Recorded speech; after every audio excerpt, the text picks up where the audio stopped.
Bryce, I'm so tired. I'm so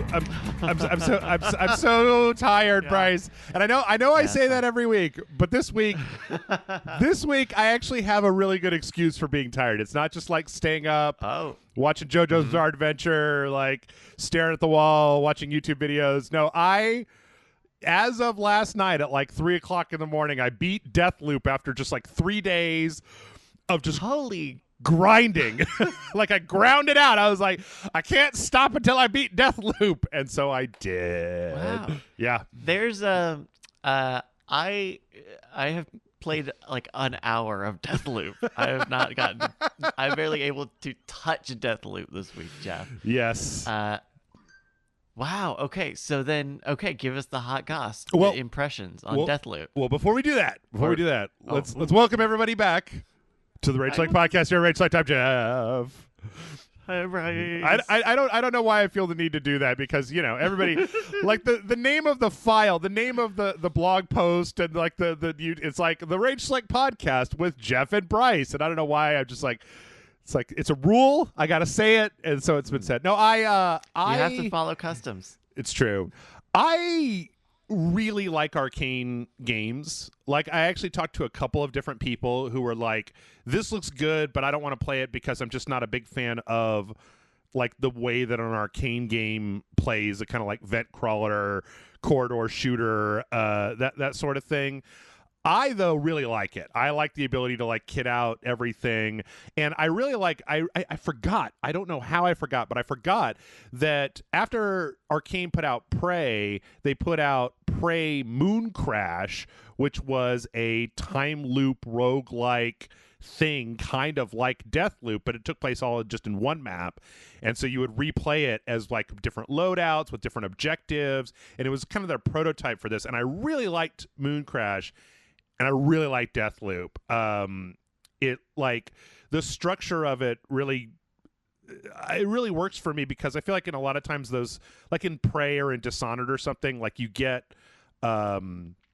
get kind of stuck in trying to like conserve resources, conserve like ammunition, or in Prey had this really, really like dynamic crafting system. And so it's like, oh, I need to make sure that I don't use too many bullets in this encounter. I got to save it up for this upgrade or whatever.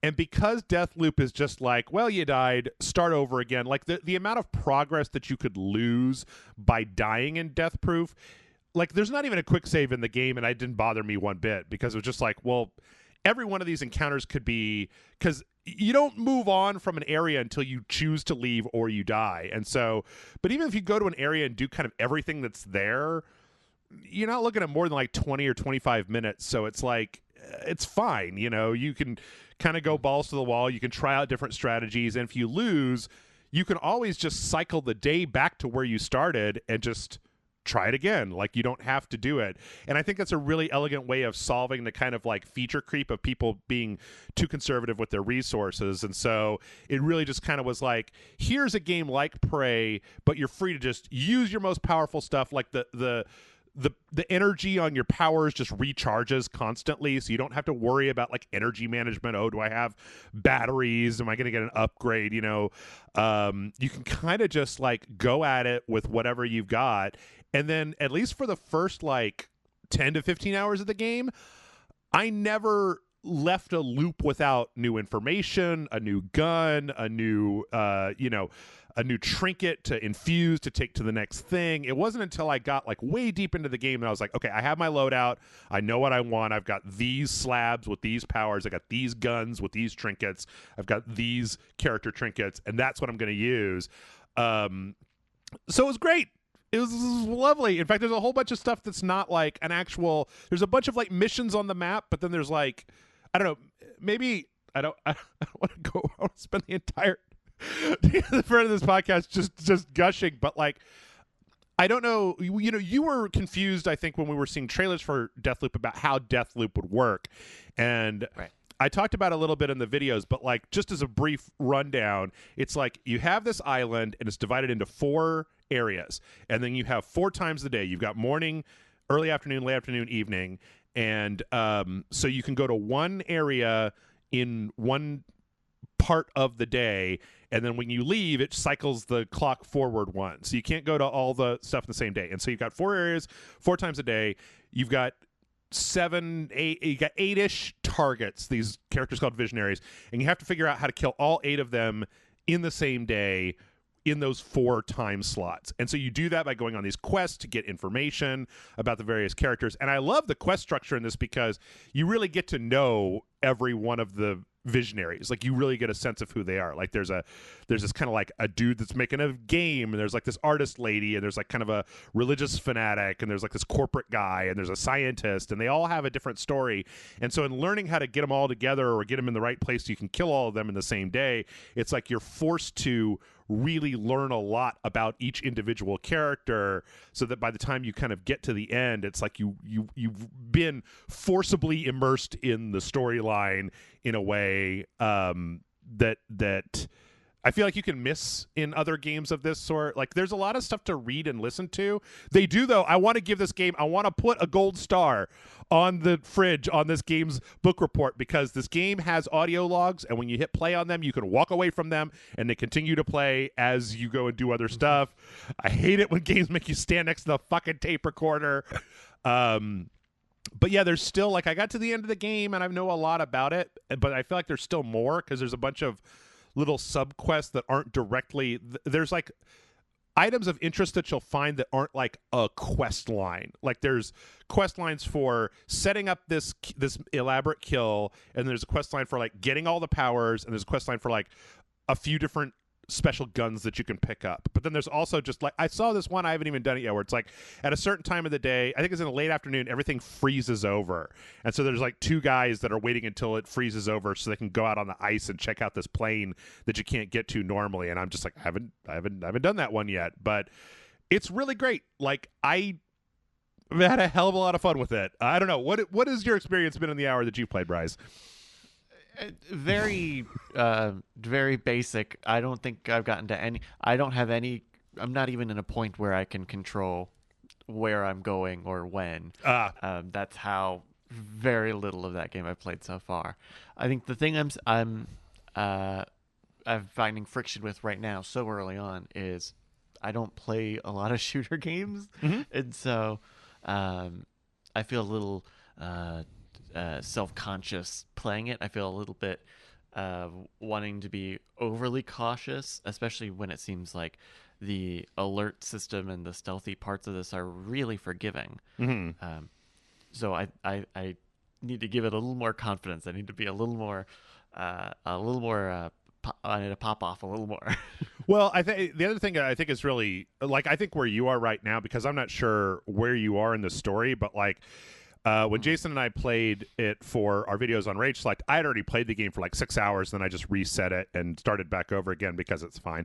But like, the tutorial can last anywhere between like 45 minutes and 90 minutes, depending on how much you're taking in. Like, you really don't get into the world until you really don't start to get into it until after you've gotten this power that lets you carry stuff over from run to run. Like that, there's a part in the tutorial where that's like the last thing that they give you, and then they're just like, okay, now go do whatever you want to. But up until that point, it's very on rails, and you know, if you stop and you're looking around, you're not just like beelining for the objective and then moving forward. Like, you can get distracted with a lot of stuff, and I could see that opening section not being as representative about how the game is going to be, because you can get trapped into this really, really, really dense, lush world, and especially if you die and you have to redo some stuff, like because you also die really easily. Like, if you get swarmed by 4 or 5 of the bad guys, you don't have any kind of regenerating health, and like, if you don't run away, they will gun you down, and that's even all the way to the end of the game with like, make me more sturdy and give me more health things equipped. Like, you're kind of on a similar power level to even the base enemies in the game. But I would highly recommend playing until you get there's a stealth power that you get, and that lets you just like turn invisible. And because the energy system regenerates constantly, it's like you can really use it to sneak around places.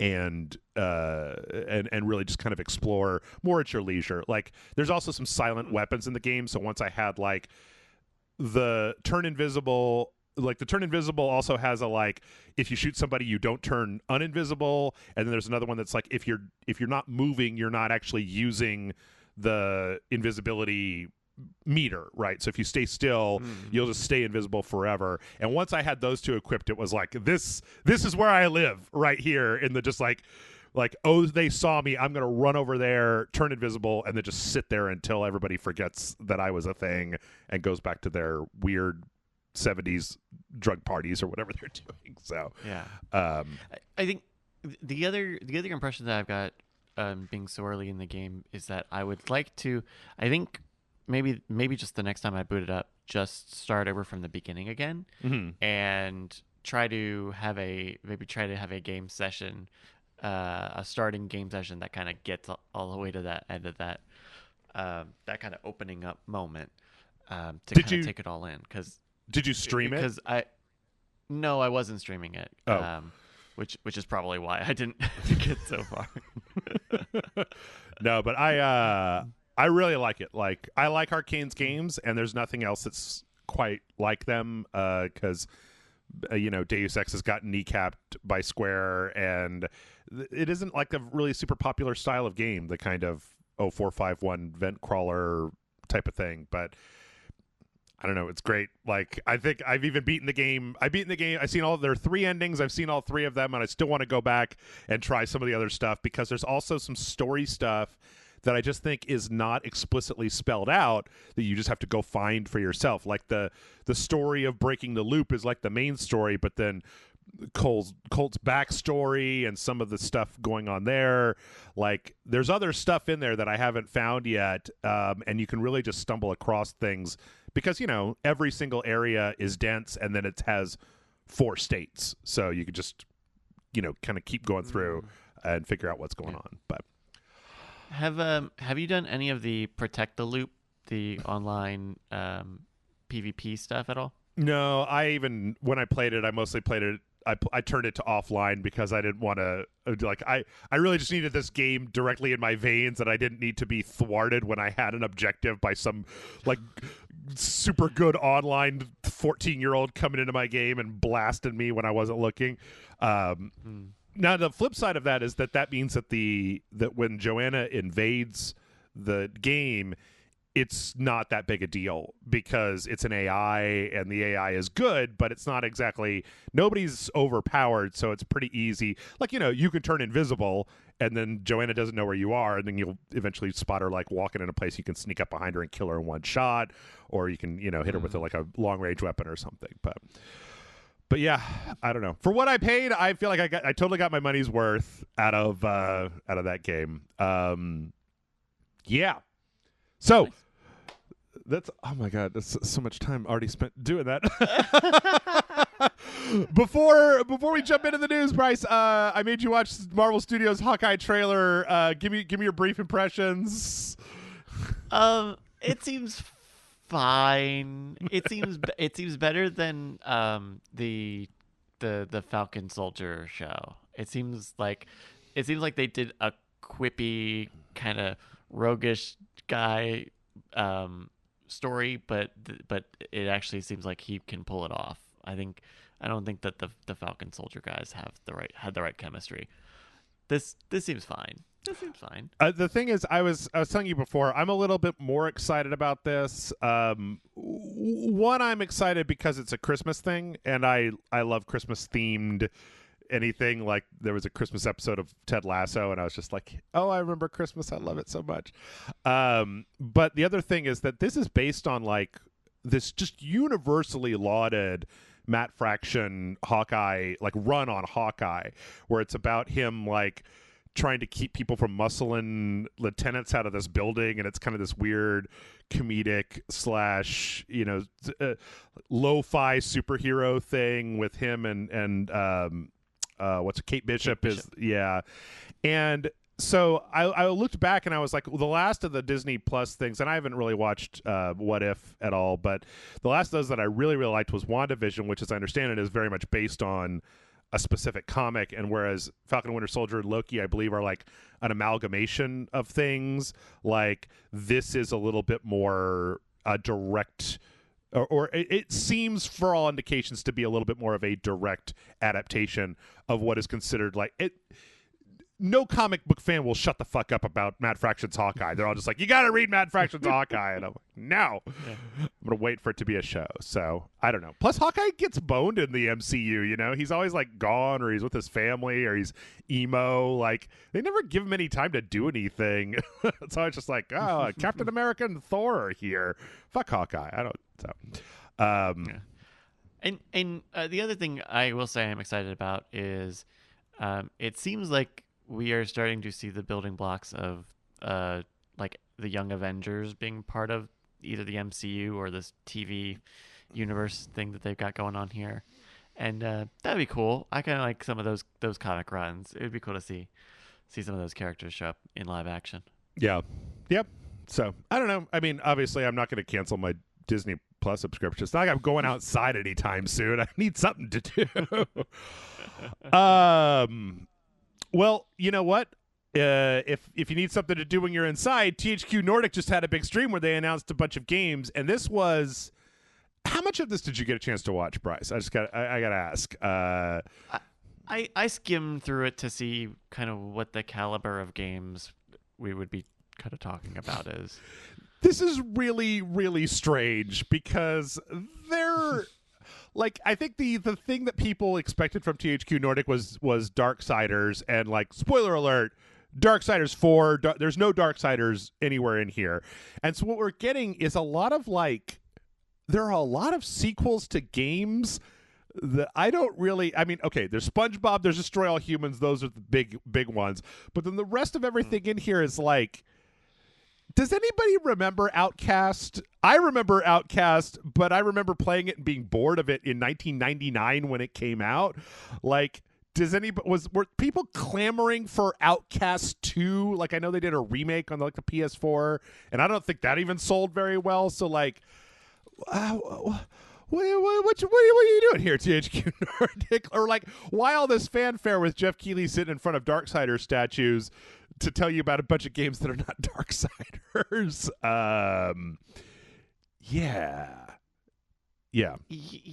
I thought the Outcast thing just did feel very funny. The idea of like we've brought back a dormant franchise that hasn't been around for 20 plus years. I don't know why I've made them an old wizard in this retelling, but and then it's Outcast. It's this. I had not heard of Outcast. I would not have been aware of it in 1999.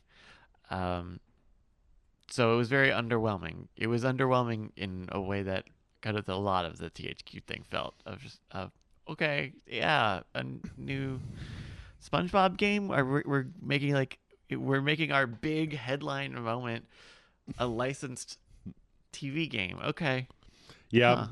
I don't know. I mean, I liked they did a really good job with the Destroy All Humans remake, so it's cool that they're doing a full remake of Destroy All Humans 2 the same way that they did with the first one.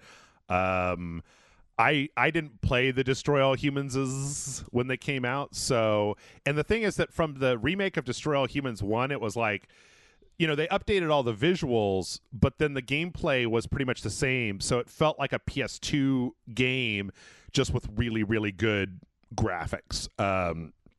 So this one's kind of 60s and mod and crazy, and they have a nice cinematic trailer of Crypto zooming around fighting stuff, and then they showed a little bit of gameplay. I don't know how much there is to really say about this because it's just Destroy All Humans. Like, you go back and watch when Matt and I played Destroy All Humans 1, the remake of Destroy All Humans 1, and it looks as good as that, just applied to Destroy All Humans 2. And as someone who doesn't have like a huge nostalgic fondness for Destroy All Humans, it's like, okay, I mean, cool. Like, more video games is great. I like more video games as opposed to fewer, but I'm not exactly jumping out of my seat. You know, I'm not doing a reaction video for Destroy All Humans 2. Yeah. And what is the plan here? Are they Are they just going to keep remaking these games until it's time to decide if they want to do like with say the Crash remake of we'll remake them, and if you want them enough, we'll make another one? Because it looks like there are at least a couple more games that they may have to touch if they want to do the entire series again. But that remake must have been that it must be a very specific like nostalgic pool of people who are interested in this, right? Yeah, I would assume so. I mean, I don't know. Like I said, it looks good, and it's fine as just kind of like a throwaway platformer. Oh, and yeah. I'm pretty sure that they don't. I mean, I don't. Do they? I don't. I also don't think it was full price. The remake was. Well, it's $10 on Steam right now because they're having a sale, but that's down from 30. So it looks like it was Okay. 30 on Steam to begin with. Which, I mean, I guess it's one of those things where if you've got the framework of the entire game, you're using all the same voice acting, you're using all the same effects and stuff, and you're just remaking the visuals. It's kind of I don't know, kind of a step between like a full remaster and one of the just kind of up-res remasters. But yeah, I mean, I don't know. My friend Matt, he was super excited because he likes the franchise, and so I'm off the nostalgia train personally, but I know there's a lot of people who are just like, oh, I remember that game, I love that game, and now I can play it. It doesn't look like ass because I'm playing like a PS2 port of it. So, good on you for that. I mean, that makes sense. Again, Outcast 2 does not make sense because I don't know anybody. I mean, the first Outcast I don't think was very good. I think it was kind of a bad game. Like, it was a 3D game, and all the environment was like voxel based, so it had that bubble, that early late 90s PC game bubbly Comanche like very generic like world texture to it. And it's about this guy that he's like a Marine that falls through a portal, and he goes to this alien world and he solves other problems. I don't Was there as much dancing in the original game as was in this trailer? Dude, there was a lot of dancing in the trailer. I don't know. I played the original game for like 2 hours and went, this sucks. And then, uninstalled it and played StarCraft or something. Like, but yeah, but then it's funny because they have this, is it this one where they have the gameplay trailer? It's like they have the cinematic trailer and it looks all cool, and then they have the gameplay trailer and it looks fine. And then they can move on to the action and they show the main guy and he's like, his face is fucking terrible, and he opens his mouth, he's got the most generic white dude voice, and his face, he looks like he's devolving into Neanderthal man or something. Like he doesn't have any forehead. He has no forehead. His head, because his face is too big. I think just his face just in total is maybe a little too big. He just doesn't have any forehead. Yeah. And yeah, it's not that really even the uncanny valley. It's just not there. Yeah, it looks terrible. Well, and it's funny too because I think like in the trailer, it's like they got this voiceover. They're talking about, oh, my people, blah blah, and then it's like, a great menace, and then they cut to this guy and he's like, same different planet, same problems, and it's just like, what is wrong with your face? Like, goddamn, dude. Like, I just don't know how a game in 2021, how a person model could look this bad. Like, it's just I think it's fine. It will be fine. I bet that's something that they could fix. Yeah, I bet it's just tweak it just a little bit. He's just his eye. I think the sockets for his eyes are too big. I think that's what it is. I think his skull is just misshapen. Yeah. I don't. Whatever the hell it is, they need to sort it out because this is bad. Anyway, Outcast 2, great, that's happening. We saw Expeditions Rome, which it was kind of interesting. It's like a turn-based RPG. But like kind of a tactical one with like this hex grid, and it's all got this Roman theme, and these kind of nice like little sections where you're making little RPG decisions based on the plot. I don't know. This looks fine. Yeah. don't really know what else to say. I mean, it's just kind of is what it is. I think it's interesting to see how many tactics games we've been getting recently. I feel like there's just been a lot more interest in, oh, hey, we can make these for a certain amount of budget, and then we can actually make money because there are enough people that want to play this style of game. Like there's that. Yeah, well, I mean, another one of the games in this lineup is a tactical game, right? Isn't that Yes. that jungle game? Jagged Alliance also, 3. like, yes. Yeah. So yeah, it's back. Tactics are back. Yeah, sort of. I mean, a little bit. I guess it's just. I guess if I had to just speculate wildly, it would be that, like, I feel like the I don't know if it's just the tools that we have right now, where game companies have done the math and they realize that, you know, if they make a mid-tier game like this that doesn't have a $100 million budget, like, they can make a game like this over the course of a few years and totally recoup their investment plus extra, because the people that like the style of game are totally going to get it. It's going to be something that's going to be big on Steam. You know, it'll sell well for a long enough time. As long as you don't just like bet the farm on Expeditions Rome, you'll get a pretty decent return on investment. Yeah.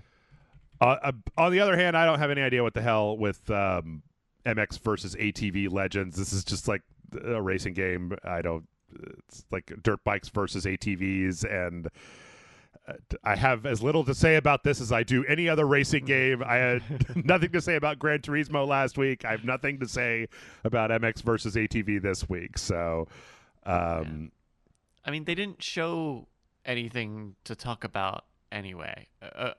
They showed some of this in-engine footage, I guess, but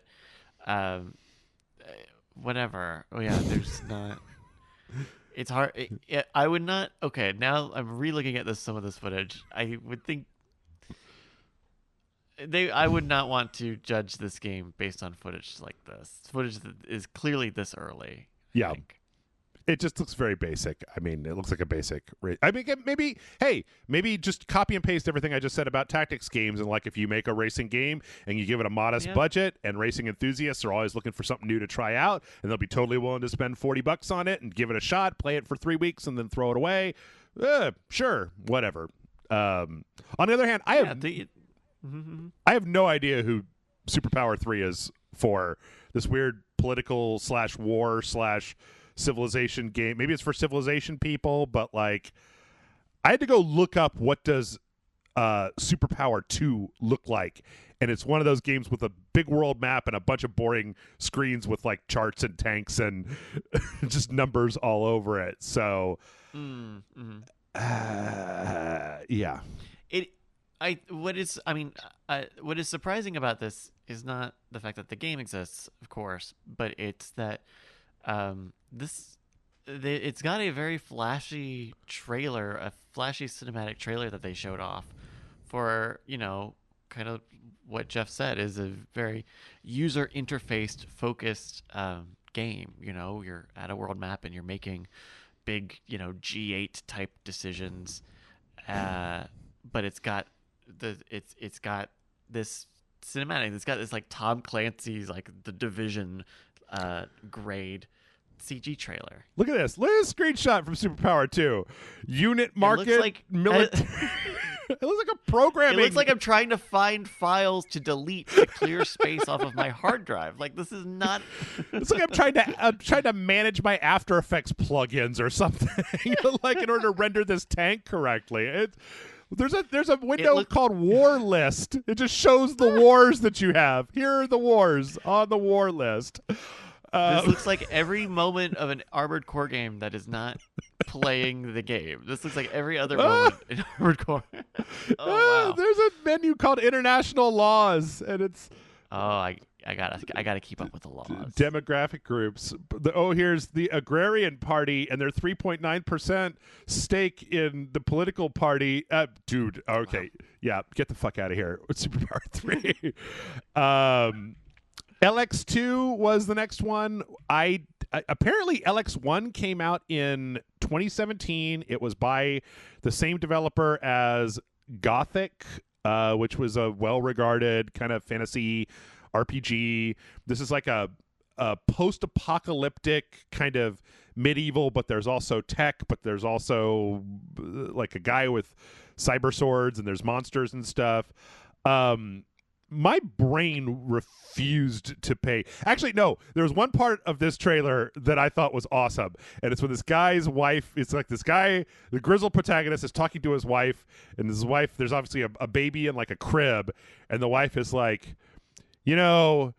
maybe this one isn't so important and you just should stay home. And that's like her dialogue. Like, he says something really epic, like, it's my destiny, Marion. And she's just like, well, maybe you should just not have an adventure. Like, like, I got a kid, and, I know that we're dressed like Viking barbarians, but we also appear to be living in a house with blinds and a crib. And, maybe you should just stay here and take care of little Aloy, because she also totally looks like Aloy. So she did look a lot like Aloy, huh? Okay, I that is all a good sign of a story that has a lot of depth to it. It's a sequel to a game I don't know anything about, and so that's my only. Yeah, I think that's my only trepidation. Is like, okay, well, I guess you could do some work to see what this is working off of, but the trailer seemed fine. It was all story stuff again. A lot of story, still more cinematic trailers than anything. Yeah. The first one, like when I looked it up on Steam, it looks like some kind of weird cross between like Fallout and some kind of RPG, but it definitely seems like it has a third person kind of action vibe to it. Again, it's one of those, Piranha Bytes and like THQ Nordic games like this. I feel like come out and they'll just completely go under my radar because a lot of times they come out and they're like PC exclusives, and maybe there's a console release down the line, and maybe they're a little ugly, but they've got like a good. People are like, if you can get over the visuals. I mean, this doesn't actually look that bad, to be honest. We're looking at the Steam trailer for the first game. It doesn't look totally ridiculous. Yeah. I don't know. The main character in this LX2 trailer, though, is the most grizzled protagonist I've ever seen grizzle up a place. He is super grizzled. They left him on the grizzle way too long. He looks like a generic. He looks like a background actor for like a Breaking Bad style show. He looks like a generic like gangster that they would put in the background of a scene somewhere. I don't know who cut this trailer, but I can't feel like they have a sense of humor, because not Aloy. There's one part in the trailer where she's like, you have responsibilities. If you leave, like, I don't know what'll happen. And then it cuts to the main guy in like cyber armor looking at this weird purple eclipse, and he just goes, well, shit. And that's kind of the end of the trailer. It's like, I don't understand. This trailer to me feels like it is for people who know what the fuck happened in LX, because it's not holding my hand as a uninformed viewer at all. It's just like, can you believe what happens next to Johnny LX in LX2? And I'm like, I didn't know what happened in LX1.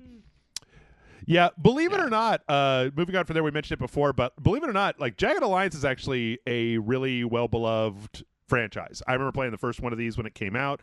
It was kind of like, there was a time when there was sort of an XCOM versus Jagged Alliance split, because they were both the kind of the big turn-based strategy games. Or tactical strategy games. And then Jagged Alliance always had this kind of interesting thing where you would hire these mercenaries, and then if they died, you would just kind of go hire more of them, like they could be expendable. And it had this very gritty kind of, African mercenary violence versus... I don't even remember what the plot of it was, but there was the first one, there was the second one. They were both really well regarded. This one has actually been in development hell for a long time. Like, I went and looked up the Wikipedia article on it, and it's kind of been passed around between different studios, but they actually showed some actual pre-alpha footage, and it totally looks like a generic tactics game with a bunch of grizzled dudes shooting a bunch of other dudes, and I don't know. Looks fine. Or I don't know. Yeah. It looks fine. It's. I don't have any. I don't have a nostalgia element to it, so I can't say whether this like feels like a worthy sequel or a worthy, a worthy game for the name, but it seems fine. It looks like a competent XCOM game, you know. It looks like a video game made by people who know what video games are. Yeah, I don't know. Jagged Alliance has been one that I liked, but I never loved, and so, you know, great. And then, as you mentioned, last but not least, we had SpongeBob SquarePants: The Cosmic Shake, which I don't know anything about SpongeBob SquarePants. There's something going on here with some kind of going to alternate realities and turning into different SpongeBobs. I know next to nothing. I think that Battle for Bikini Bottom remake that they did was really well received earlier this year or last year, whenever it came out. I've never even watched SpongeBob SquarePants, so I have no idea. That was... Oh, really? Oh. Yeah, that was kind of past my time. I was too much of a surly teenager to watch baby shows for babies. I think if the idea behind this game is, you know, alternate realities or different worlds, whatever, it seems like this is a good time for this game, right? SpongeBob is still very, very popular, and having a conceit where you can play and expand upon ideas from all sorts of different episodes throughout the run of the show. You know, watching that trailer, there's obviously a lot of references to well-known episodes of SpongeBob, and so I think that's the play here. Is like, hey, do you remember SpongeBob? Well, here's those moments again. I mean, they've played the Sweet Victory song over this whole trailer. You know, this is meant to kind of play off of that history, the long storied history of SpongeBob SquarePants. Sure. Yeah, whatever you say. As somebody who knows anything about SpongeBob SquarePants, you are more qualified than I to speak at all about what the hell is going on here. But yeah, that was it. No Darksiders. Kind of a weird thing. I mean, Destroy All Humans and SpongeBob, I feel like those are big, kind of flashy. And then in between, there was just like a lot of like, here's a lot of niche stuff. Like I don't feel like there's a lot of stuff where somebody was like, oh, I've never heard of the Superpower franchise, but now that I've seen that Superpower 3 trailer, I am in. Like, give it to me now. But on the other hand, you know, everybody's free to make their own little showcase these days, and that's good. Have to wait for E3. So, do any of these? Are you planning on picking up any of these games, Bryce, for your own amusement? Not unless I hear one of them is particularly special. Mm-hmm. You know, I don't love tactics games and XCOM games, so I probably won't run out and get those unless I hear that they are really, really good for. I mean, I think that's kind of where I'm at with this whole show. Is these are fine games, but I'm probably a fair weather fan of these genres. That I don't think any of these would be a day one for me. Fair enough. Well, we still have a whole bunch of other news to do, so let's start bebopping through there. I gotcha with all the news. All right, let's start by saying that we got an update on the Twitch story that you and I talked about a few weeks back. Twitch has, rather than radically changing their format or introducing tools or anything, they've actually suing two users that they say are the primarily responsible for the hate raids that have been happening on Twitch. So for anybody that forgot, hate raids on Twitch, this is a thing where people would essentially flood into a Twitch channel that was broadcasting and post, you know, racist, sexist, homophobic stuff to disrupt the stream. And the tools were and I believe still are somewhat lacking in like having a way to directly address this without, Bryce, you were telling me before about there are kind of tool sets for it, but they're kind of third-party solutions and, you know, right. But this is an interesting, just like everything that Twitch does, I feel like it's like, well, this is a way to solve that problem, I guess. I feel like it would have been easier, or it would have been better to try from a back-end programmatic standpoint to give people the tools to be able to just reject this outside of going after the people that are instigating it, because you can always find more people to instigate it. But two of the two defendants, there was a Twitch user, Cruise Control and Creatine Overdose. What I thought was really interesting here was that these two are in, what was it, like one was in Norway and the other, neither one of them were the Netherlands and Austria, so neither one of them are from the U.S.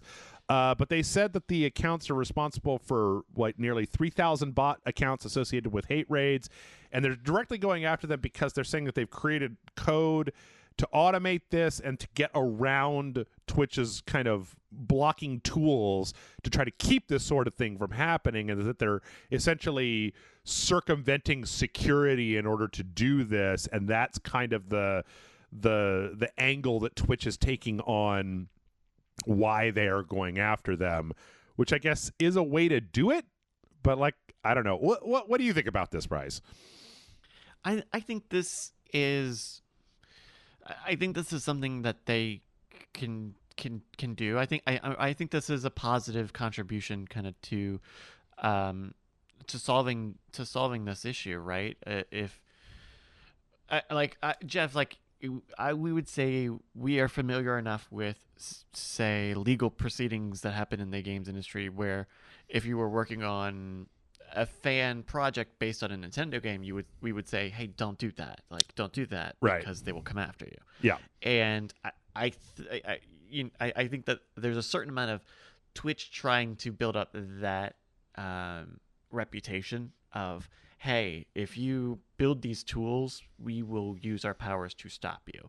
You know, it is usually not cost effective to go after individual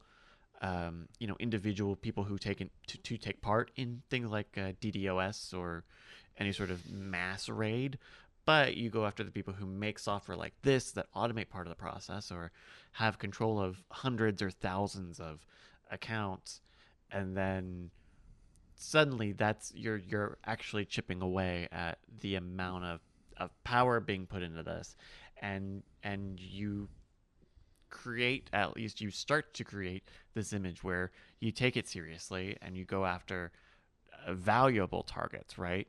Not just all these little, well, you did this one thing once, like, right. No, it needs to be kind of worth the time. Otherwise it works against the effort to stop hate raids. I guess it's another thing where, I mean, one of the fallacies that I find quite often on the internet is the assumption that you know more than, Twitch has the platform, right? So I guess it's possible that Twitch looked at what was causing this and said, if we take these two people off, we're instantly going to drop hate raids by like 80%, especially if they're the tool makers.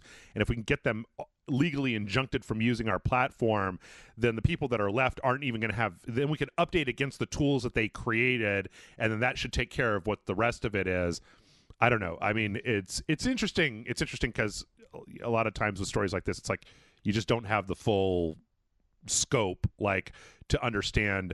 Like, it may seem like Twitch is doing something boneheaded, but there might be a very good reason for them doing it this way and not that way that you're just totally not privy to because you're looking at it from the outside as a user as opposed to the inside and seeing kind of the way the whole org is set up. But I don't know. Mm-hmm. We'll see if it helps. I mean, that's the big thing. In my old age, Bryce, I have decided I don't give a shit how. I just want it to stop, right? So, like, if this reduces that hate rates from happening, more the better, right? Like, that's all I really care about, is if at the end of the day the amount of hate raids goes down. So, yeah, I would say, at least in more cautious terms, I don't see anything wrong with what Twitch is doing here, or the what seem to be the guiding principles behind this. I think this seems smart. Yep.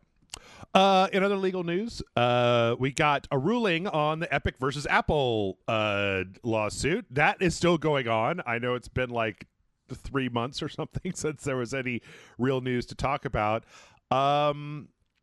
And what has come down is kind of a mixed bag for everybody involved. The big headline here is that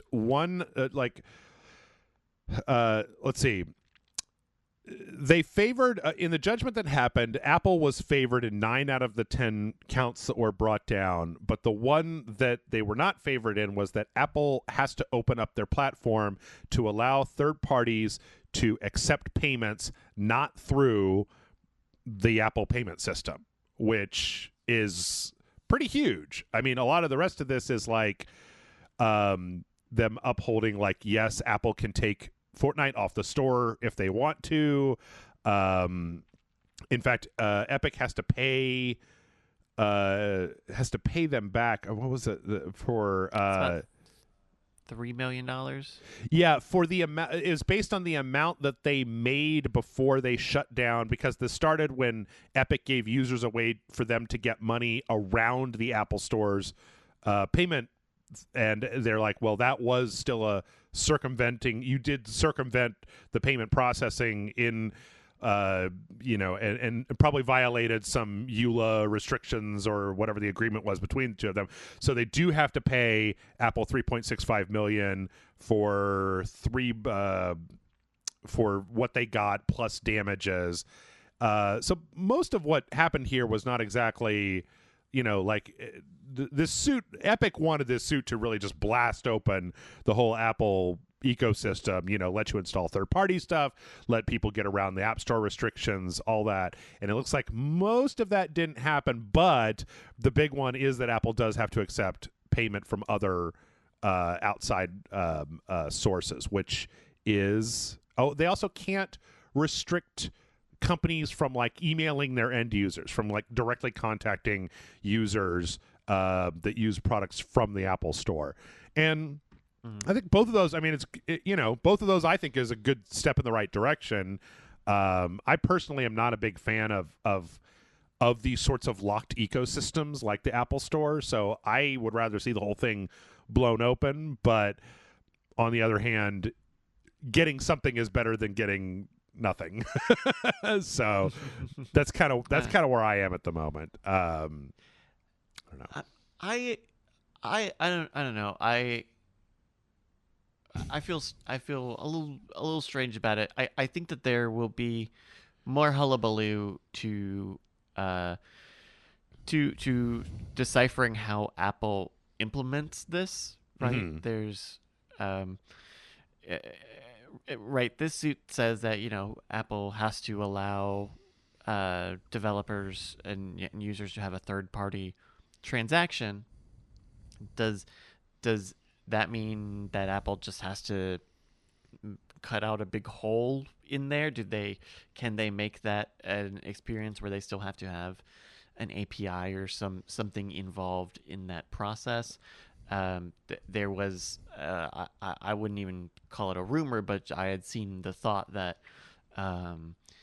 yes, Apple could still would be forced to allow third-party payment processors, but could still also claim a fee of transactions like that. Mm-hmm. To the point where there's enough uncertainty about what this actually looks like that I can expect another phase of legal activity over what it means for Apple to find the line of how much they can control this, and what Epic and what the judge see as faithful executions of that. Because right now it's rather open. It's a little open worded on how exactly Apple has to do this. Yeah. I would not be shocked at all if this was not the end of this particular story. So we'll see how it goes. Yeah. All right, slightly different news. Nintendo Switch had an update which lets you add Bluetooth audio devices or Bluetooth speakers specifically, and only one. Apparently, you can only have 3 Bluetooth devices synced and running simultaneously, which means that if you're using the Joy-Cons, that's 1, 2, and then you can have one set of Bluetooth headphones, and then that's it. Also, you can't use microphones, so you can't use a headset for voice comms and online multiplayer games. But you can at least sync your Raycon E25 everyday earbuds to your Switch on the go. I have those. They're great. I fucking love my Sure. Raycon earbuds. But Do you yeah, have a promo code? I don't. Just use the Modern Rogue promo code. That's fine. I'll make Jason buy me a milkshake or something. This is good. You know, I have no problem with this. This is fine. Yeah. I thought it was very funny seeing people upset about like this was just an update away. They could have done this at any time. It's like, well, you heard the part where like this affects how many controllers you can connect to this fucking thing. Yeah, like this is clearly not. I would not say that this is a slam dunk, or it certainly doesn't sound like the slam dunk that Nintendo was supposedly sitting on forever. Like, it's not that easy. Like, just be cool, everybody. It seems like, right, I mean, that they have a really low powered Bluetooth driver or like controller in here that can't do a gajillion devices. So they did the math and they were like, well, most of our users will probably have the 2 Joy-Cons, maybe another controller, but they're probably not going to have like 18 controllers and 4 headsets hooked up to a single Switch, which is also right. Just a tablet, man. Like, it's not even a big box full of circuitry. Like, it's all got to be able to fit in your backpack. So, you know, I don't know. I don't look to the Switch as like a hugely powerful piece of hardware. Like, it's the biggest part of it is its portability and its ability to do stuff on the go, more than, you know, I don't know. If I want to connect a billion Bluetooth devices to something, I would use something else, but who knows? Yeah. Let's see. We also got a hardware update from Sony. The PS5 got a big old firmware update. The biggest part here is that you can finally add M.2 SSD drive expansions to the PS5. They have to be Gen 4 NVMe SSDs. They have to be fast enough, basically, to keep up with the internal SSD on the PS5.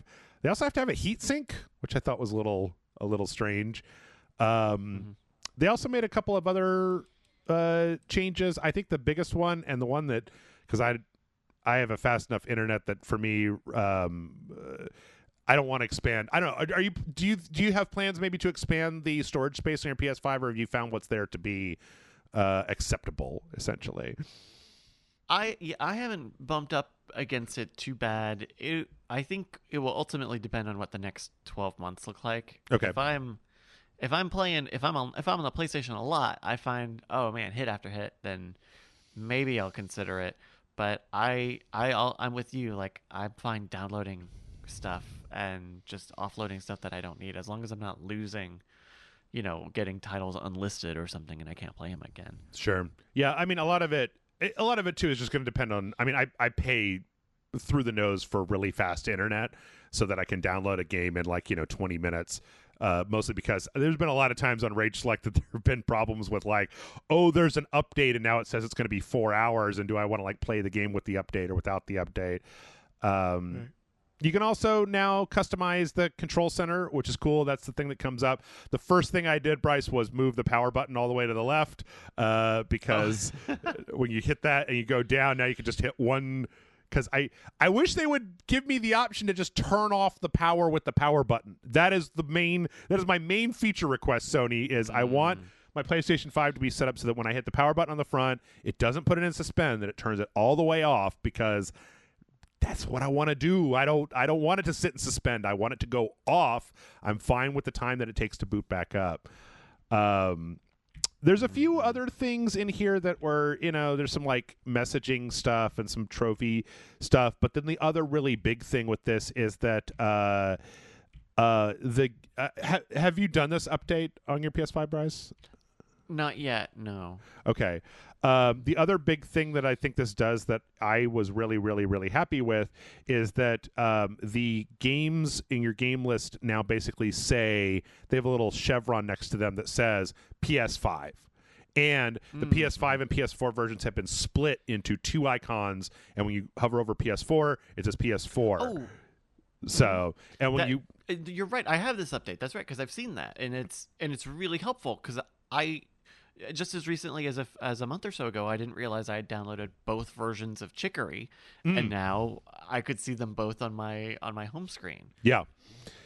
So that is probably the biggest and best enhancement because it goes towards so many things. It helps with the utterly like Sony has tried to minimize to streamline the experience of downloading and buying and managing games to the point where it's, in my opinion, it's too streamlined, like, where you had the same game with two different versions under the same icon. And I like that this it's a very simple change, but now you know exactly what you're looking at.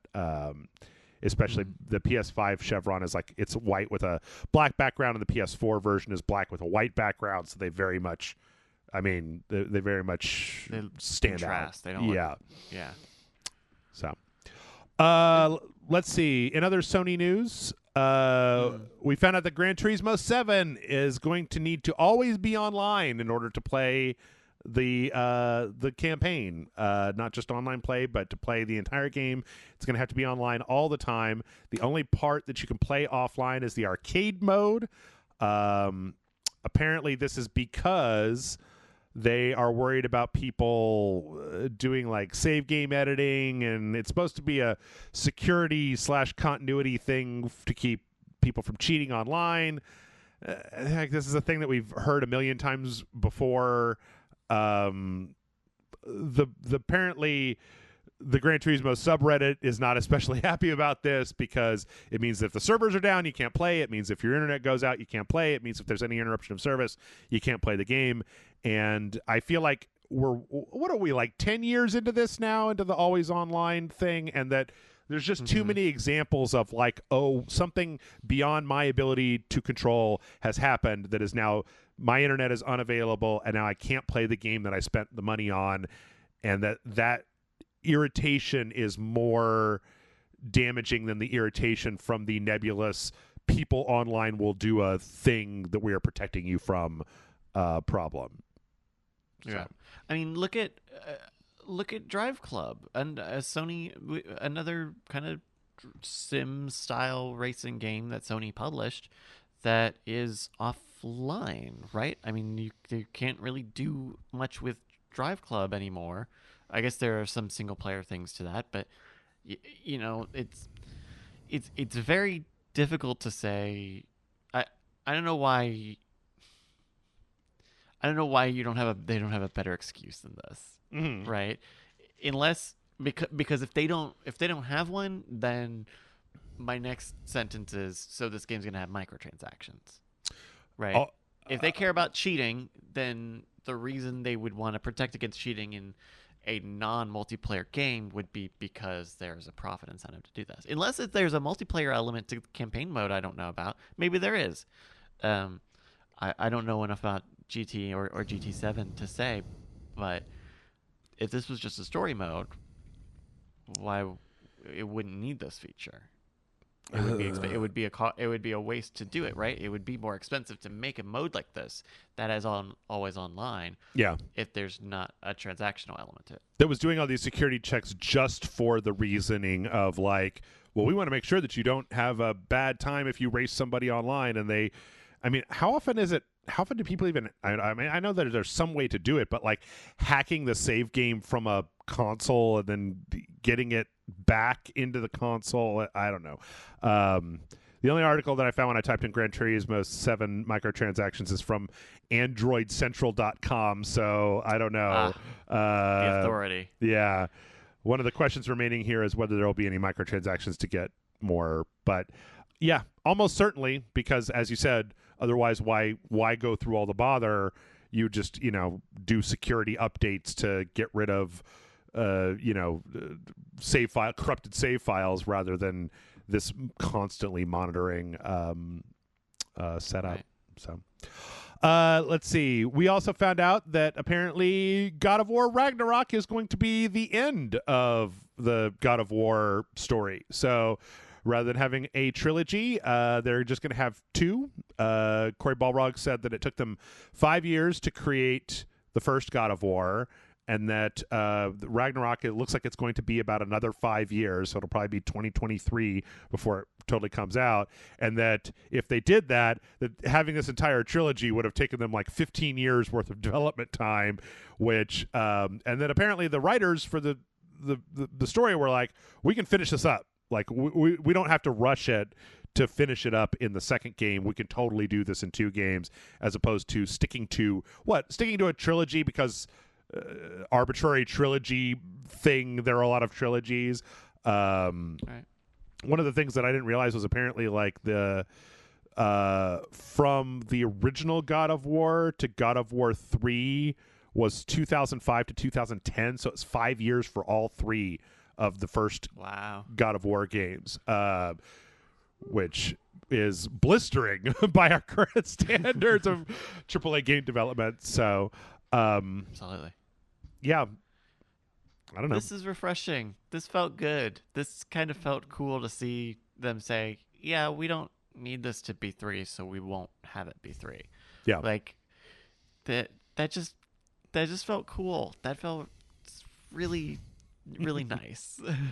Also, it's worth, I mean, I think I was thinking about this when I saw this story where I'm like, how many video games was the third one like a disappointment? Like, there are a lot of franchises where the third one was the worst ones. Dead Space 3 and Mass Effect 3. And, like, I mean, I'm not saying these are terrible games or anything. Even the third original God of War, I felt like wasn't as good. Like, the first one was introducing Kratos, and the second one was this really snappy story. And then you got to 3, and it was like, I'm going to kill all the gods and destroy the world. And it was like, why? I don't understand. But, so yeah, if we can get away with 2 and the story feels complete, that's all I care about. I don't even care.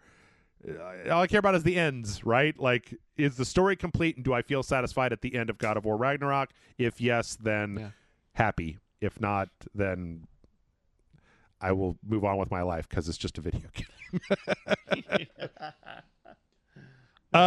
We also got some other Sony news. This isn't really specific Sony news, but I liked it. Bugsnax, the studio that make Bugsnax Young Horses, is moving to 4-day work weeks, which I'm glad to see this being a thing. I remember reading an article a while back where it was like some foreign country that tried just moving everybody to 4-day work weeks, and they found that the productivity did not diminish at all, that it was like there's a lot of bullshit, and that if you just take a day out, people will just get their work done in 4 days as opposed to just dragging it out over the course of an entire week. Apparently, though, this is interesting because prior to this, they were working they had a 35-hour work week previously, so they only expected 35 hours worth of work, and now they're going down to essentially 32, so it wasn't like a big shock. They also mentioned in this article that one of the reasons, this is actually a really interesting thing that I didn't think about, but one of the reasons that they can do this is because they're such a small team. It's like they don't have as much overhead for like waiting for this department to get back to you on the approval of the concept art, because you just walk over to Janice's desk and you're like, what about this? And she's like, fuck yeah, render it, like, and then you're done, as opposed to having all of the corporate bureaucracy that then ends up taking longer.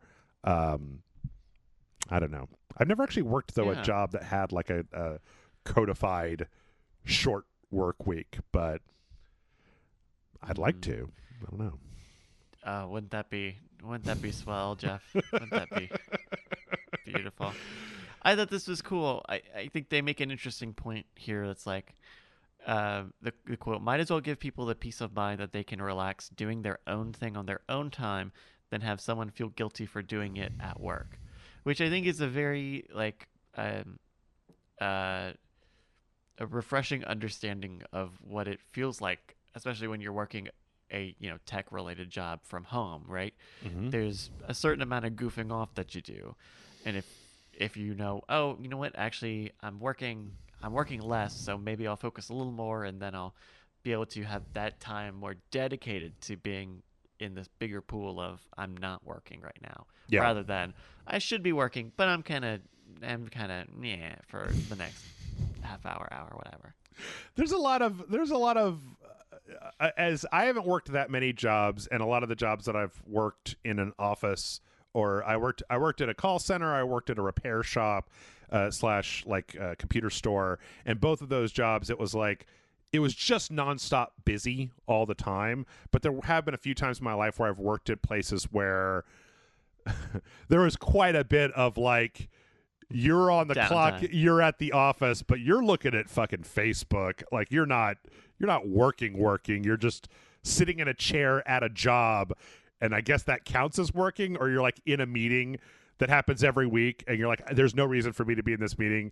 Everything you're saying I don't care about, and I don't give a shit about where we're moving in Q4. Like that's not my job. My job is to do this thing, and that's all I care about. But yeah, plus Bugsnax was great. And if they're able to turn out games like that with the 32-hour work week, everybody should do it. I don't know. More power to them. And with that, I think we're going to go ahead and take a break. We go for about an hour, and we are just about to jump back into the heavy stuff. So not as heavy as last week, but still heavy. So we're going to take a break. But stick around, and we'll be back in just a moment.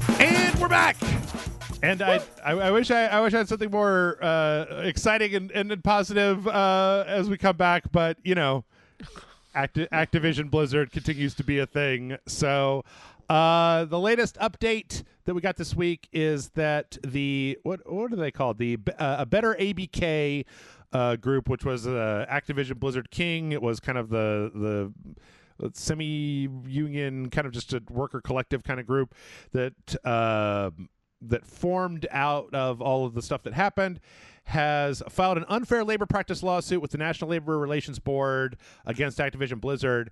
And they're basically contesting that they're saying that Activision Blizzard is using coercive tactics like monitoring people's social media and telling people that they can't discuss like wage compensation and various things to essentially shut down any kind of burgeoning like union talks.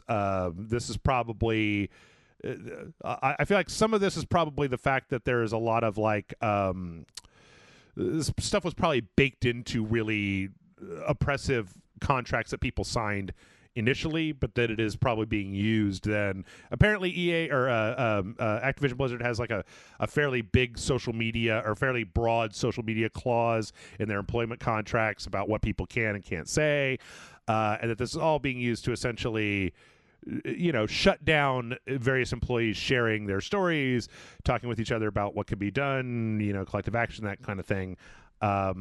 There's not really much outside of that, but my stance on this kind of remains unchanged about, I think that Blizzard, well, I didn't include the story this week, but they updated World of Warcraft to take a bunch of semi-salacious like paintings in the background. They like covered up some of the boobage in one of the paintings in one of the backgrounds of World of Warcraft. They replaced another one with a sexy lady with like fruit, and it's like, all right, but that's not really what this is about. This is more about like the working conditions and not about how sexy World of Warcraft is. So like I think and we knew early on also that Wilmer Hale company had been brought in, the one that specifically had on their website like anti-union language as a feature, as a like, we, you know, and they were one of the organizations that was brought in to kind of like deal with some of this fallout. So it was not surprising. It would not be surprising to me in the least that that this is happening, because it seems like Activision Blizzard just really wants this to go away, and the longer that people talk about it, the more the longer that it doesn't go away. So yeah. It's unfortunate, because I think Activision Blizzard, should they and or management intend to, you know, tried to bust some of the collective action that's going on.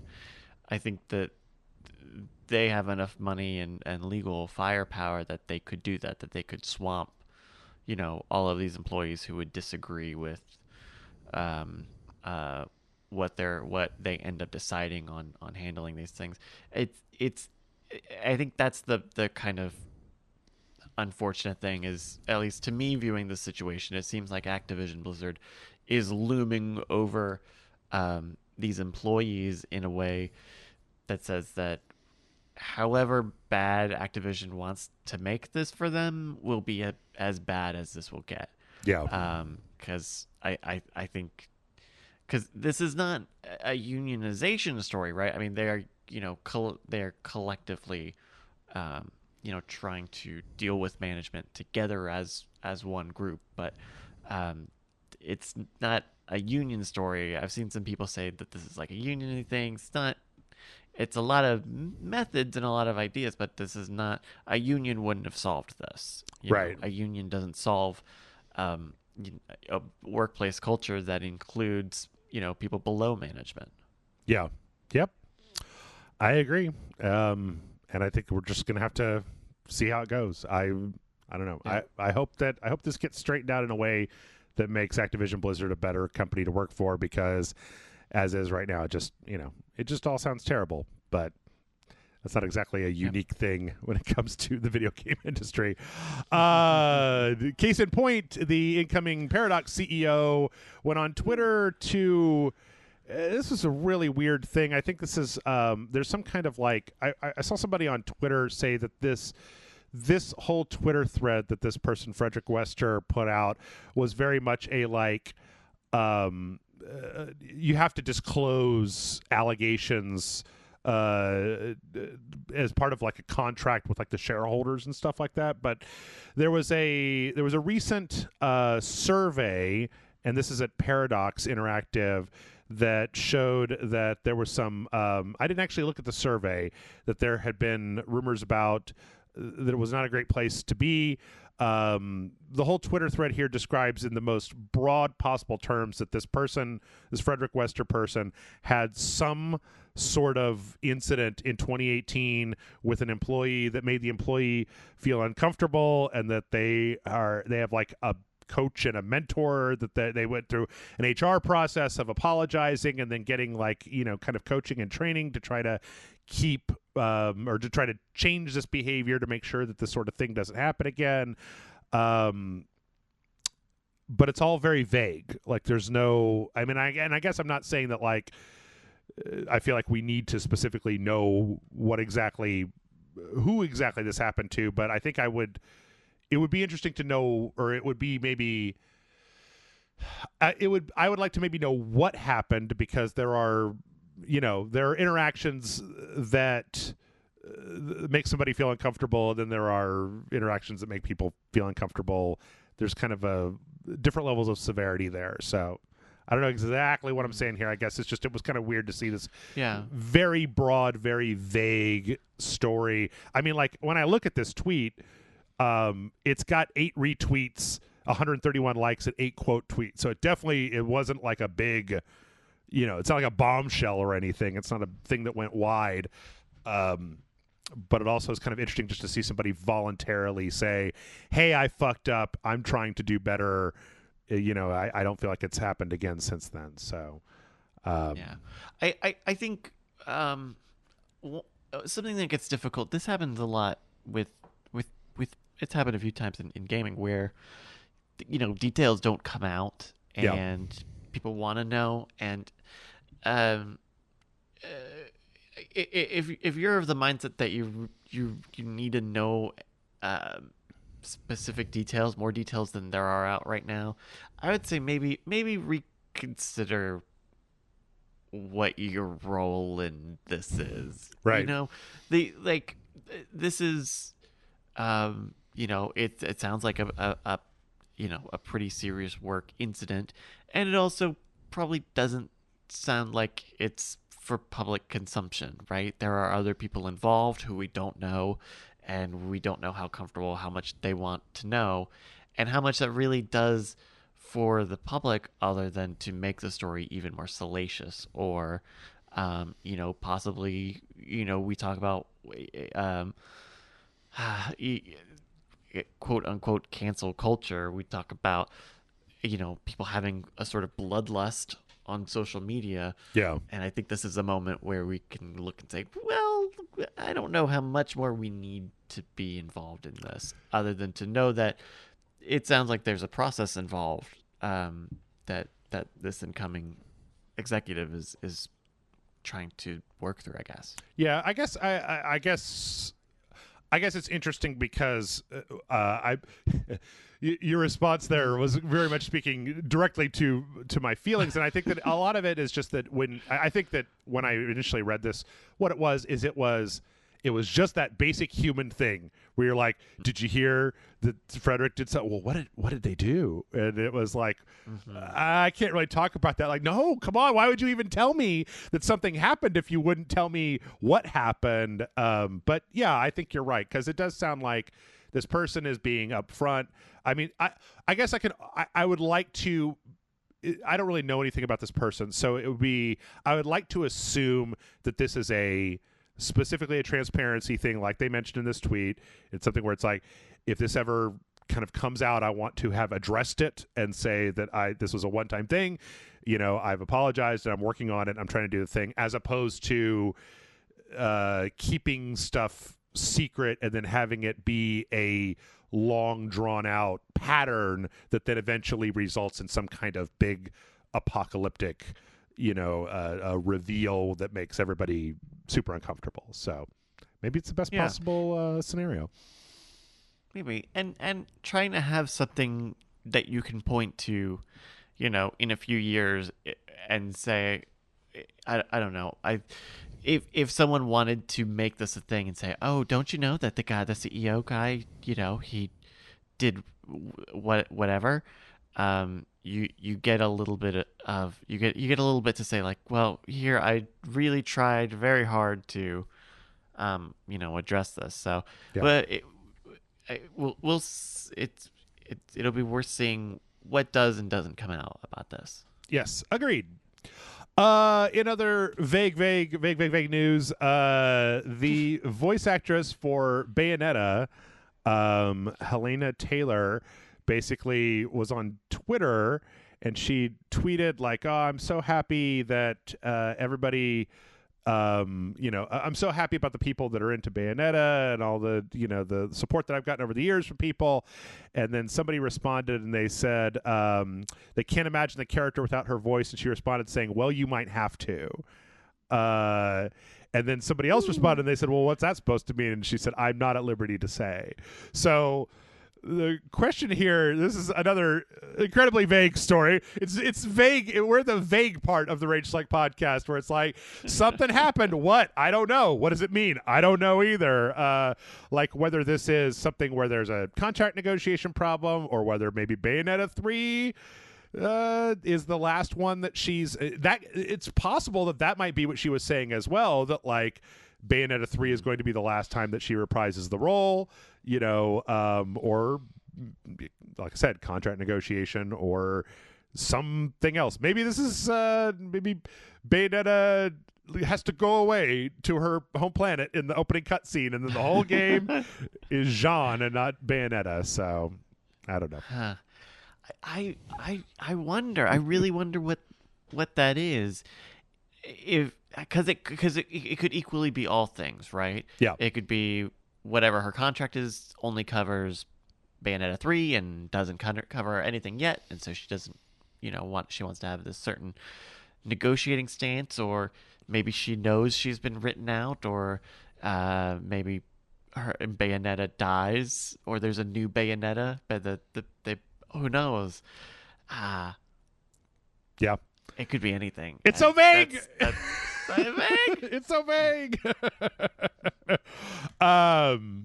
Yeah. So I don't know. We'll find out. Oh, there was another story that I had this week where they were just like, Platinum just refuses to say anything about Bayonetta 3, and I think there was a tweet where they were just like, "Yep, we're still working on it." And they were like, "Anything else?" I'm like, "Nope. That's all you're getting." Because I think that if I remember correctly, Bayonetta 3 was announced in like 2017 or something like that. So it's been quite a while with nothing. It was just a teaser, and that was it. And we haven't heard jack since then. And like, not to discount the genre, but it's a character action game. I mean, they've touched that engine recently. What are they doing? What is it's strange that they would be reinventing the wheel for that. Yes, I agree. Let's see. We also found out that, speaking of taking things out of video games, Alan Wake Remastered is not going to have Energizer brand batteries and Verizon Wireless advertisements in it anymore. So there was originally in Alan Wake, there was a product placement deal with Energizer and Verizon to put like a bunch of Verizon stuff and then Energizer brand batteries to reload your flashlight, and that contract is up, so you will not be seeing those iconic batteries. Is that a thing? Those iconic Alan Wake batteries are going to be generic Alan Wake batteries. Okay. Yeah, there's not much more to it than that, but I don't know. The main question, I guess the one question that was out there was originally there was an Xbox 360 in the game because it was an Xbox exclusive, and whether it was the Xbox 360 going to be in the game when the remaster comes out. So, who knows? Oh, interesting. But this is a good thing. Like, if this means that this is one less reason for this game to get unlisted in 10 years, because there's a logo that someone doesn't want around anymore, that's a good thing. It was also distracting. Like, it was distracting to have these very obvious product placements. Like, it would be one thing if Alan Wake went into a convenience store and there was some Energizer batteries on the shelf, and there was Kellogg's cornflakes and a Verizon standee with some phone cards on it. But it was like there were big billboards with Verizon on it, and all the batteries that you use in the game are Energizer, and so it's like, it wasn't the focus of the game. Let's stick to the overwritten weird character action thing that is Alan Wake. Let's see. Other remaster news. Platinum. I should have put this next to Bayonetta. I went back and forth. I moved these stories all around. Platinum says that it would have an interest in bringing Star Fox Zero to the Switch. So Star Fox Zero legendarily was a Wii U game with an incredibly bad control scheme where you flew the R-Wing by looking at the TV and aimed by looking at the Wii U pad and using the motion controls to move where your laser was going to shoot around. There's a whole... Do you ever watch the YouTube channel What Happened, Bryce? I'm not familiar. I would recommend it. It's like Matt McMuscles is this guy, and he makes these kind of little mini documentaries that are also very cheeky and internet focused about like what we can figure out happened with like the development of X game that turned out really bad, and sometimes it's a game or a movie or whatnot. But there was just a recent one on Star Fox Zero, and the big thing was that during development, Miyamoto was like staunch that this game had to have this control scheme and that people would get used to it when they played the game. And the spoiler alert at the end of the day is that nobody got used to it, and it was a really difficult control scheme because you had to keep moving your focus from the TV to the Wii U pad to the TV to the Wii U pad in real time, because you were literally controlling where you were going on the TV and what you were aiming at on the pad, and so it was really ungainly. I would really like it if they were to redo this kind of the way that they did Skyward Sword, because obviously you can't, there's no way to directly port this to the Switch, so they would have to redo the way it was, and it'd be nice if they were able to pull it back into something that was easier to play, so that there wasn't as much friction to enjoying the game of just the mechanics of playing it. So I don't know. Gotcha. Huh. Did you have a Wii U, Bryce? I do have a Wii U. I bought a Wii U very late into the Wii U cycle. But I didn't even know, I hadn't even heard of this game. This sounds like a very forgettable game, Jeff. I'm going to be honest with you. It sounds like it's not worth the I don't know. To me, I know it's Star Fox, but maybe Oh. I mean, Platinum did a bunch of work on it, which was the reason why they were involved with this. I don't know. The thing is that I was never able to give the game a proper chance because it was just so, like I said, there was so much friction to just playing it that like it got in the way of everything else. Like you just didn't want to play it because it felt bad to play. So, yeah. But then also Star Fox has been kind of they have not had the best track record, the Star Fox Adventures, and there was the remake that came out on the N64. That one's supposed to be good, but then there was, like I said, there was a GameCube one, and then there was this one. So Star Fox has not been like a slam dunk for Nintendo in a while. Yeah, I bet, I don't know. I bet you could do something where you figure out a replacement for that control screen. Because I think about like The World Ends With You, right? They've managed to readapt that original game pretty successfully to other consoles. So maybe, yeah. I don't know. I hope. Let's see. Konami is letting you pre-order loot boxes before they're even a thing. This is just your daily reminder that loot boxes suck. So Konami turned Pro Evolution Soccer, winning 11 in Japan, into eFootball. What a terrible, stupid way to rename something. eFootball. They're going to be monetizing it. The game is coming out in September 30th, but the loot boxes don't activate until November. So you'll technically be able to buy loot boxes. You'll be able to pre-order them with this premium player pack that they've got on the stores, but you can't actually open them until November. So that's kind of a new one for me. I don't understand, but then again, it's Konami, so what are you gonna do? I wonder, like, I wonder if it would be interesting to do a sports game like this where instead of doing a full release of a game every year, you had a game platform like look at Fortnite or Rocket League or something. Sure. That you every year, every season, found a way to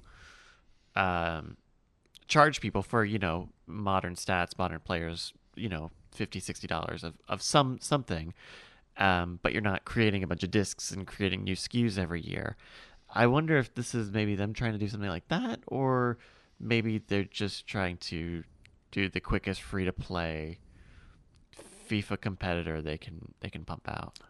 Konami as a business makes no sense to me whatsoever. Like they're sitting on, they're sitting on the franchise rights for like Metal Gear and Castlevania and a bunch of like really popular Silent Hill, like games that we would kill to get another one, and they seem more interested in running sports clubs and like pachinko parlors than anything else.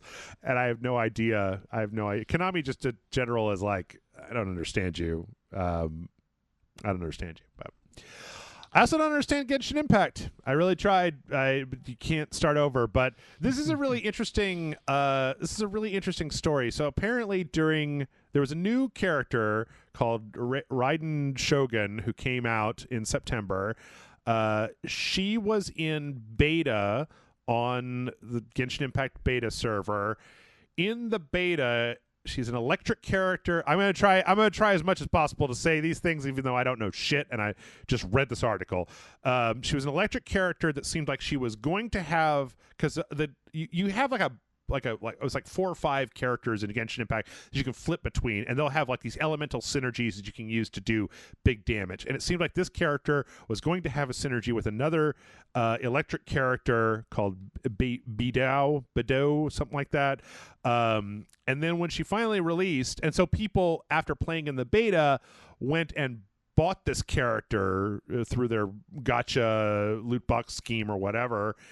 And then when the character came out, this character didn't have any synergy with that same electric character, and people were real mad about it, to the point where apparently on Chinese forums, there are people there's a couple of users who basically were saying that they wanted to sue MiHoYo, the developer, to put the to make that synergy a thing based on the nebulous kind of stuff that was in the beta. And I thought this was really interesting because to me, I feel like it's interesting to take a beta so seriously that it is a beta, and that if you change something from the beta to the main game, that somebody can hold you accountable legally because you set up an expectation during the beta that did not pan out when the feature rolled into the main game. When to me it seems like that's the whole point of the beta, and that you should not base assumptions on. I mean, there's like a demo, right? If this was a demo and she was in the demo and, it looks like there's going to be a thing, and then it turns out that when you get the character, that to me is more of a bait and switch. But like things change from beta to gold. Like that's the whole point of alpha, beta, and then code complete. Right. So the idea of holding them a quote unquote accountable for expectations from the beta seems absolutely ridiculous to me. Oh yeah. This is going to get thrown out immediately. I mean, they will have had to sign up for this beta, which I'm sure has a ton of legal protection saying for this exact reason. Hey, don't go and buy another character because of something you see here. That's not what you want to do, dude. It's not how it works. Yeah. No. But apparently there was also part of the story talked about in last December, this is from Kotaku story. It says last December, Chinese players were so upset about Zhang Li's underwhelming combat performance that they complained to MiHoYo until the studio agreed to patch him within the same month. I'm not sure how all this works in China. Maybe you can get away with it more in China, or maybe just the pressure itself will cause MiHoYo to change it. But I just thought it was interesting because I think it speaks to the idea of how codified betas have become as essentially demos for a lot of people, that they've decided that if a beta should set your expectations when that is, at least to me, purely not the case. So yeah. Let's look at some trailers. We got some trailers this week. We got a cinematic trailer for Star Wars Hunters, which let's all be completely clear here is Zynga's arena-based like phone crappity gotcha game. Is that what that is? Oh, yes. No. Aw, damn. I thought that trailer was like fun too. Well, I don't know. Aww. Maybe it's going to be like, maybe there's some actual moving around and shooting stuff, but it's going to be on phones and the Switch. So I don't think you're going to be seeing the most like technically deep, like controlled game. Yeah. But it's kind of a cool, like a lot of different kind of crazy. There's like a robot Jedi. My favorite part of this whole thing is two Jawas in a trench coat, like little kids in a Saturday morning cartoon. That's pretty fun. It's like a big Wookiee and, like a one of those little pig dudes riding in a droid. Yeah, I don't know. Whole thing had really good style, and I like the way that it looked. But yeah, it's definitely not just like a full-on regular $60 video game. You can't just make a game be what it looks like anymore. You're just allowed to make your. I can't. I can't. We need to move on. Yeah. We got a story trailer for Back 4 Blood, which was kind of interesting considering that, I mean, I know that there's a story in the Left 4 Dead universe, but I never saw anything that put the story as front and center as this trailer does for Back 4 Blood, like cutscenes and dialogue and characters, and very much just like, here's what happened and we're doing our thing. I really enjoyed my time with the beta for Back 4 Blood, so I'd be curious to know. I don't think I've ever successfully seen an online action game implement a really good story, because online action games like this are meant to be played repeatedly, and so I feel like after the first time that you see the cutscene, you're just like, skip it. I need my purple gun. I need to get the rewards from beating the boss on this level. Like, I'm here for the grind, not for watching the same cutscene for the 50th time. So it'll be interesting to see kind of how this rolls out. Yeah. That's no. You said exactly my thoughts on this. Is it's cool. You can make a cool co-op campaign, but it's hard to make a live services game that has a big campaign in it that has a bunch of cosmetics and heroes. Um, what does the ultimate balance end up looking like? Who knows? Yeah, it is interesting though because they show some kind of like pre-render / in-engine cutscenes. I think they're in-engine. They look like the rest of the stuff in here, and the cutscenes look like full-on like single-player game cutscenes, which I think is kind of interesting because if I understand it correctly, like Left 4 Dead's story was like there was graffiti in the safe rooms and you would find little snippets that you could kind of piece the story together. So it wasn't this like, here's the cutscene where the guy is talking to your team, here's the action where we're all getting on the helicopter. And I don't remember seeing any of that in the beta when I played the beta, as I felt like it was very much just kind of throw into the level, go, and then there was a guy talking on the radio saying story stuff. But it'll be interesting to see how it ends up. Yeah. These next few, I feel like we got a whole bunch of trailers this week for games that were announced, and I had no idea that they were coming out this soon. So Eastward was announced at one of the Nintendo Indie events that was like a couple of months back. The cinematic trailer looks a little different from the game, but it's like this very pixel-based game. And I feel like they had this one kind of announcement trailer, and like this game is out now. Like you can go get this game right now on the PC and the Switch. And it's kind of a pixel art adventure / action game in this kind of weird post-apocalyptic world. Do you remember this from the indie, or did you even?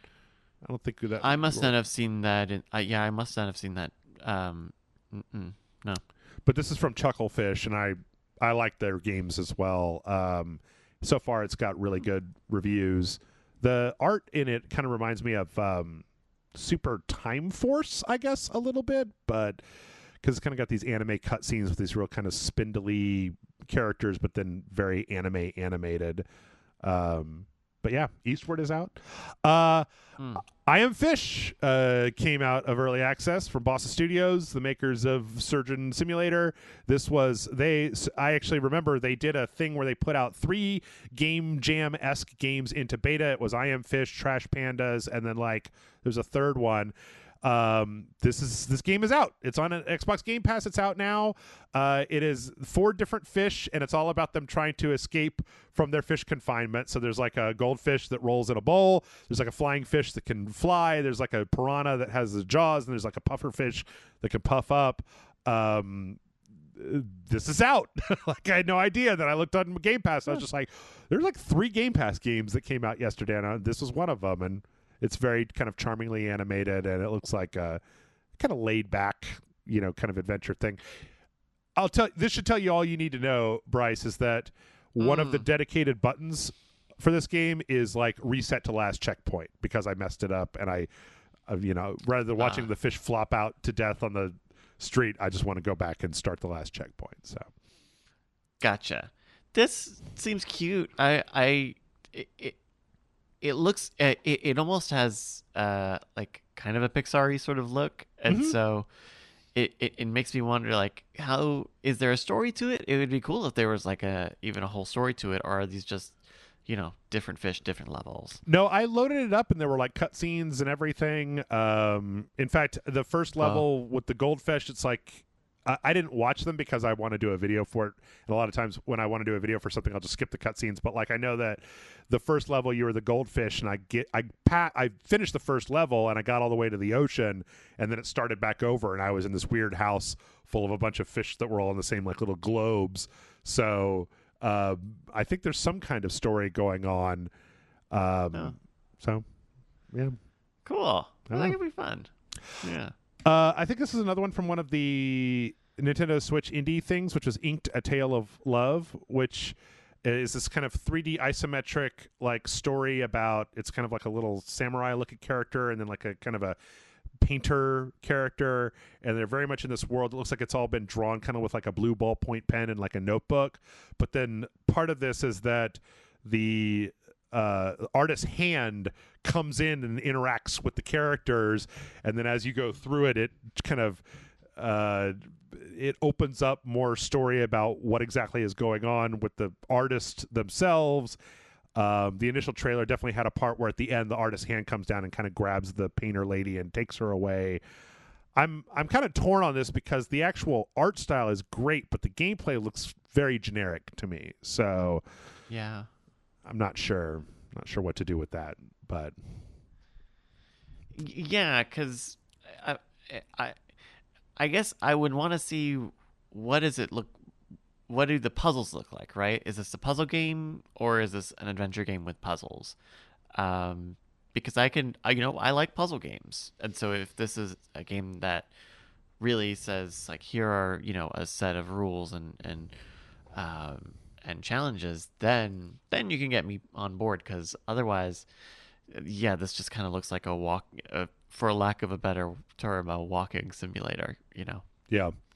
This is also out now, though. It came out this week. So, okay. And then, did you watch this trailer for Happy's Humble Burger Farm? Oh yes. What did you think of Happy's Humble Burger Farm, Bryce? It reminded me of there's a VR game. Maybe you might remember the name of it. I don't know.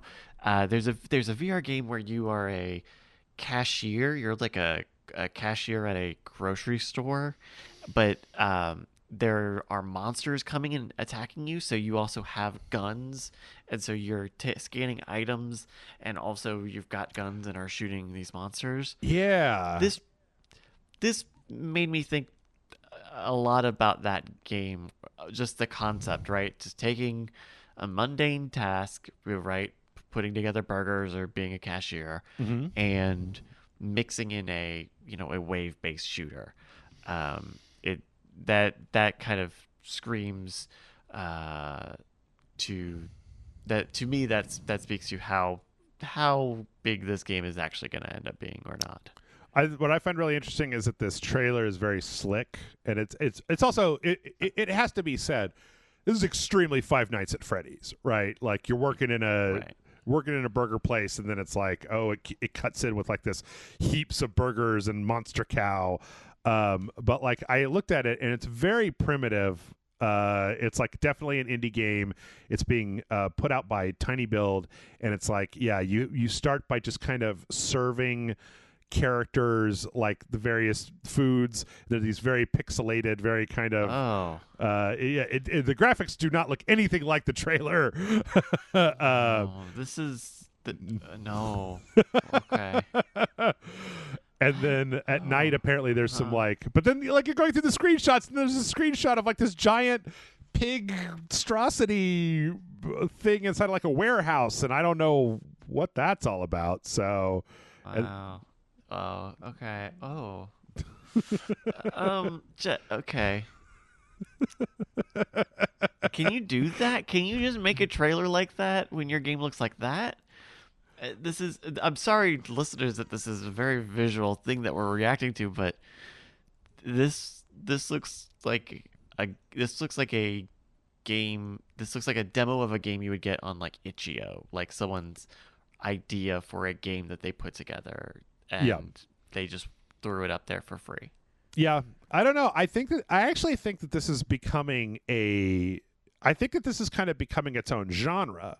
This real lo-fi kind of throwback PS1 graphics of like not necessarily being seen as like cheap, but as being seen as like unaesthetic to unnerve you. Because like there was another game that I saw that came out this week that was called Blood Wash, that was like a person who needs to do laundry, and she goes to this laundromat on the other side of town, and then there's like all these kind of like crazy characters, and there's like ghosts chasing around, but all of the characters have this look where it's like a PS1 era graphics, but then with like a kind of a gritty shader put over it to make it look even more grainy and washed out than anything on the PlayStation would ever look.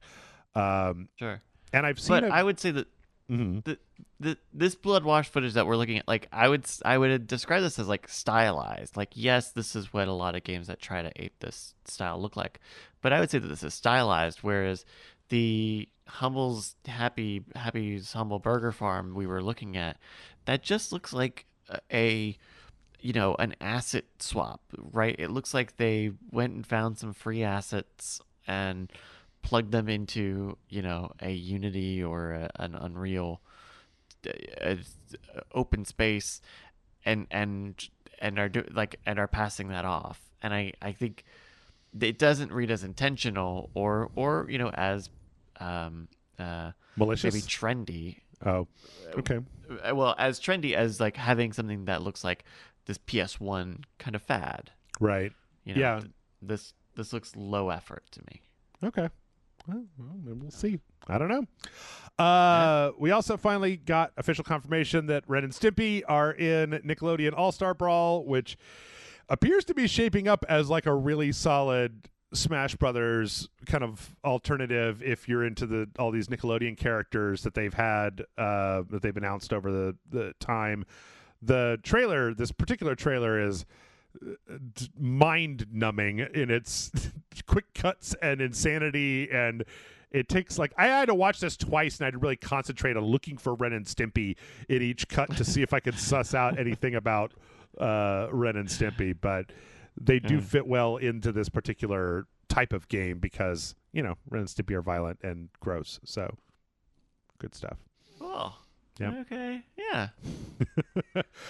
We also got a Power Rangers Battle for the Grid Season 4 trailer. I expect that some of the people that I know that are more into Power Rangers have more to say about this, especially this ninja guy. What I'm most excited about, though, is apparently eventually Rita Repulsa is going to be in here, which, as somebody who watched like 4 episodes of Power Rangers, is one of the only things that I know. So apart from this, in this season, eventually Rita Repulsa is going to be a playable character. I'm really surprised. I feel like when this game first came out that I was very like, this will never last. But it just goes to show that, the fighting game community likes it because it's very simple and fast and easy to pick up. And I feel like this fans like it because it's not just like it's not just like the original Power Rangers lineup. There's some deep cuts from later seasons for big true fans, and considering the game itself was pretty cheap and that they've doled out these kind of seasons a little bit at a time, seems like a good value for Power Rangers fans. So yeah, and I had not heard of this, so I was surprised to see Rita Repulsa, who, as a not even a Fairweather fan, I recognized her when I saw her pop up here. I was surprised that this game existed and has been around for however long 4 seasons is. Yeah. And still had not had her in the game. But it's cool. It's cool when a live service game like this finds a reason to keep putting characters and stuff in. It was very basic at launch. Like, it didn't have a whole shitload of characters at launch, but then over time they've added like a lot more characters and a lot more kind of cosmetics and stuff. So yeah, I mean, when it launched again, it was kind of reminded me of Street Fighter 5 maybe when it launched, where it seemed very bare bones and stripped down, but then they've done their best to support it over time, and the people that I know that have played it have really liked it, and as near as I could tell, it has a good following online. So yeah. Let's see. Deltarune Chapter 2 is out. I did not realize that Deltarune Chapter 1 wasn't just a standalone thing, but let's see. Undertale came out in 2005.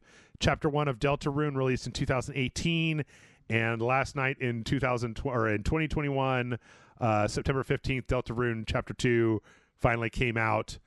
I don't know anything about Undertale or the Undertale fandom, but as I understand it, people that are into it are like super, super, super goddamn into it, like way too into it almost.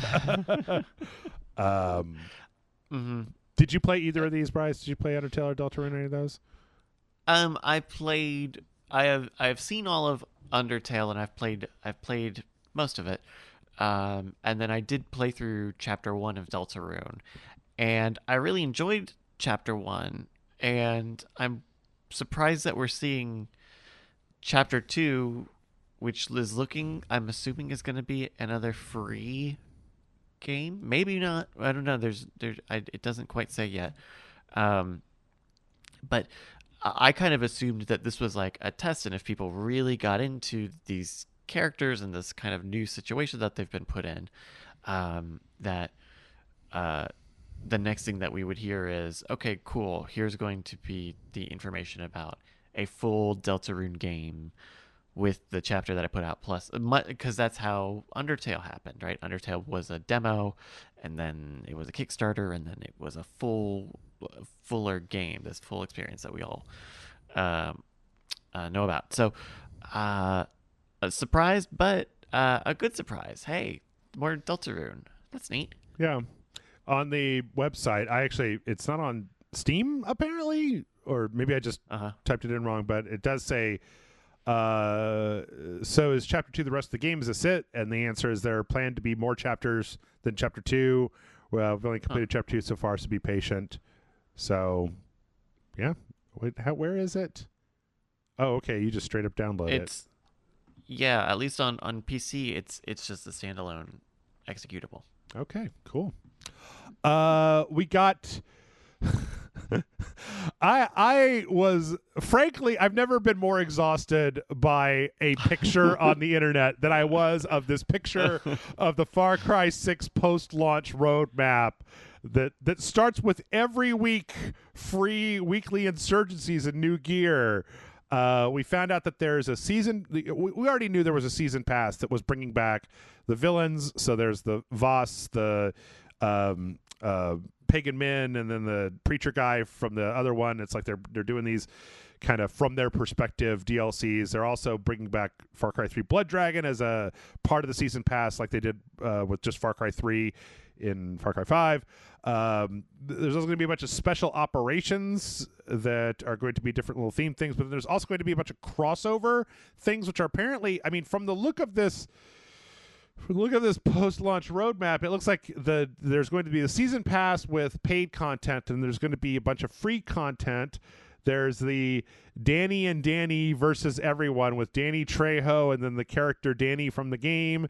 There's going to be a Rambo crossover, and there's going to be a Stranger Things crossover. But then the Stranger Things thing has like The Vanishing, and it's like The Vanishing from the movie The Vanishing, right? Isn't that the same way that the actual like movie box for the movie The Vanishing looks?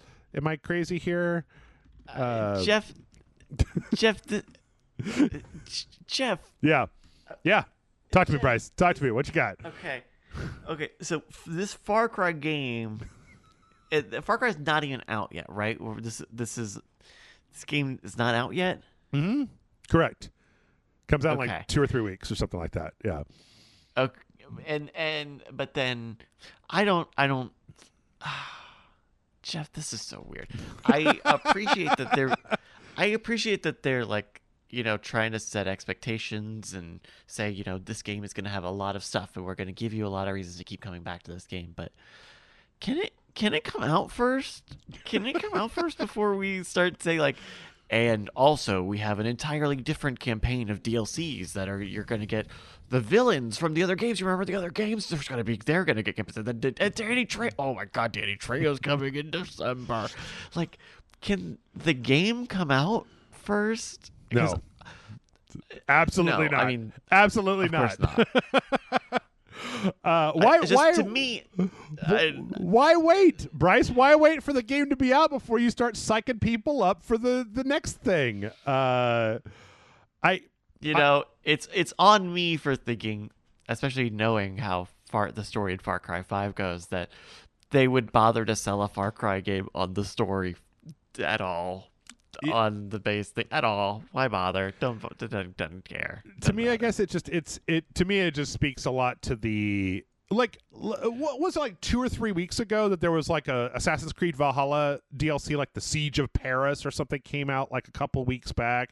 I feel like Ubisoft has been doing this thing where they just like.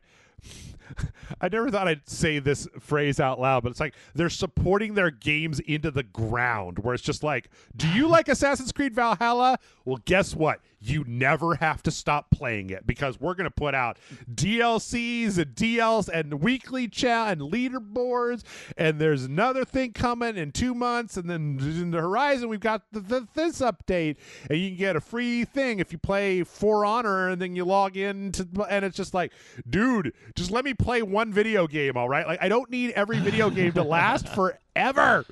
I have a finite amount of time in this life. I don't want to play Far Cry 6 for 2 years. I just want to play it over a weekend, and then I want to be done with it, and I want to fucking throw it away and move on to the next fucking thing. Like, but now, Jeff, yes, okay, and I heard all of that, and Buddy, I heard all of that. But what if they did the exact opposite thing to make a lot of money? Because I think that's what they're going to do. I think they're going to do the opposite of that, Jeff. And I think they're going to make a lot of money. To me, this speaks to just a standard thing. Anybody's listened to Rage Select knows this already. Is that like lots of people don't have the money to buy a shitload of games, and you want the game that you bought that's like your favorite game to just go on forever.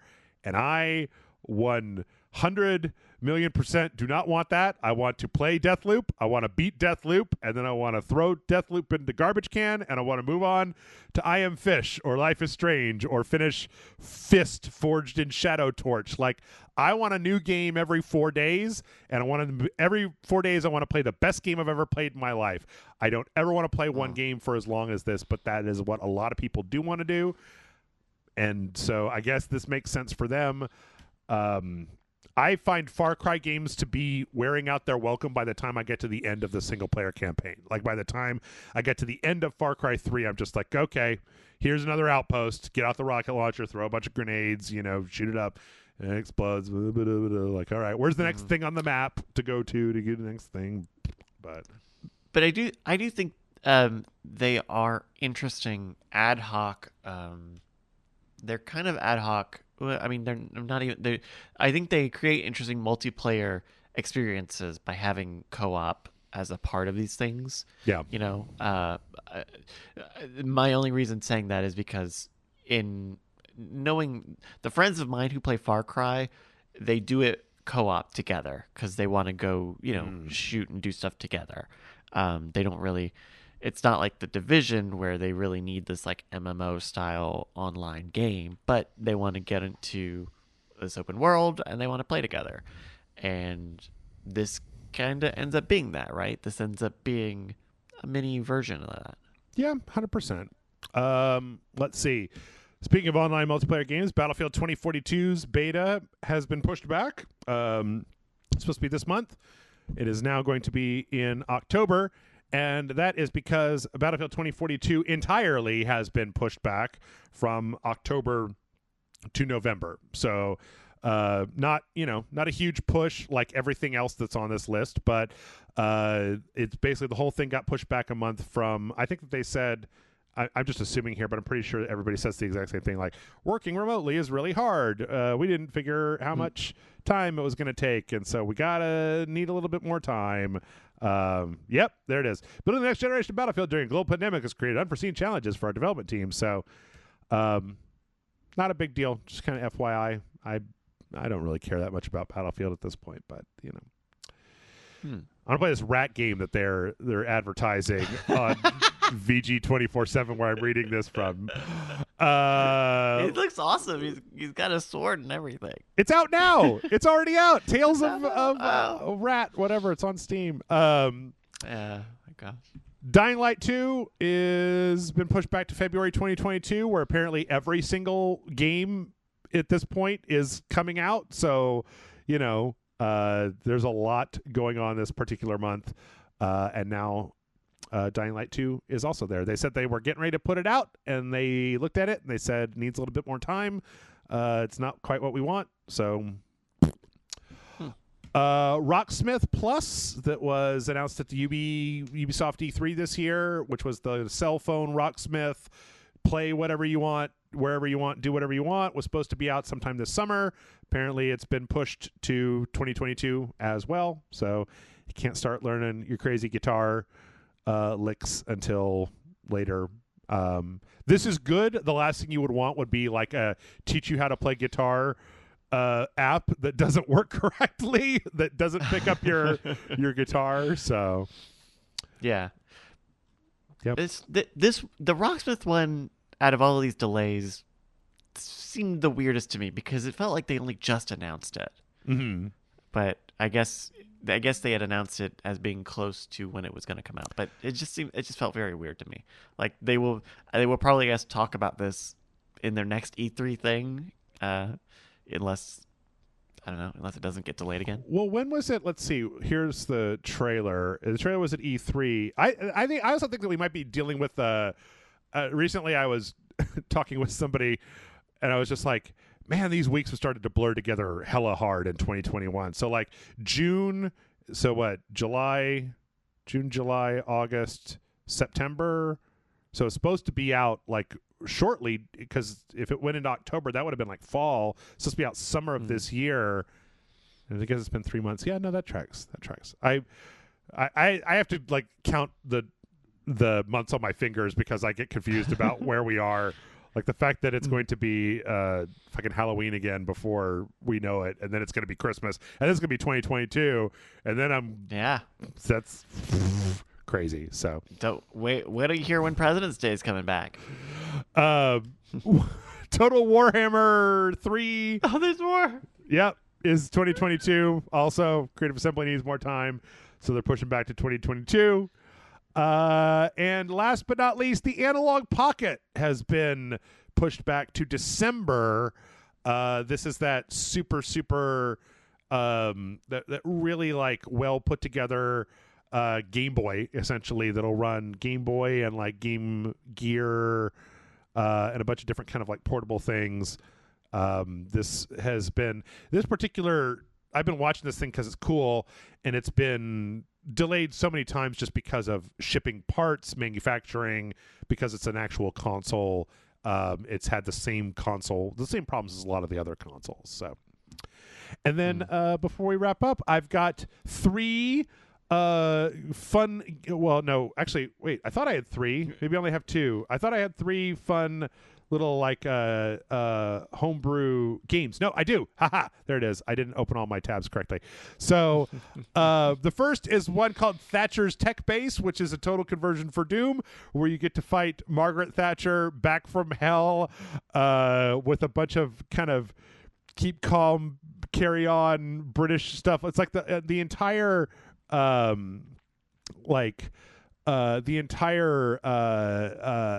palette for Doom has been turned like very blue instead of green. Apparently they redid the entire soundtrack, and it's just a big Doom conversion that apparently is pretty good. So if you want some old Doom stuff, you could do that. In other Doom news, somebody made, or this is Quake. This is a guy that was doing a game jam to make very, very small games, who made this game called Q1K3 that is 2 levels that are based on the first 2 or a few different Quake levels. This game is 13 kilobytes. You can play it. It's JavaScript, and you can play it in a web browser. And I did, and it kind of rocks. Like it's only a couple of levels, but like it's very low res, but then it kind of has a charm to it of being like super, super low res with the kind of murky Quake stuff. So, yeah.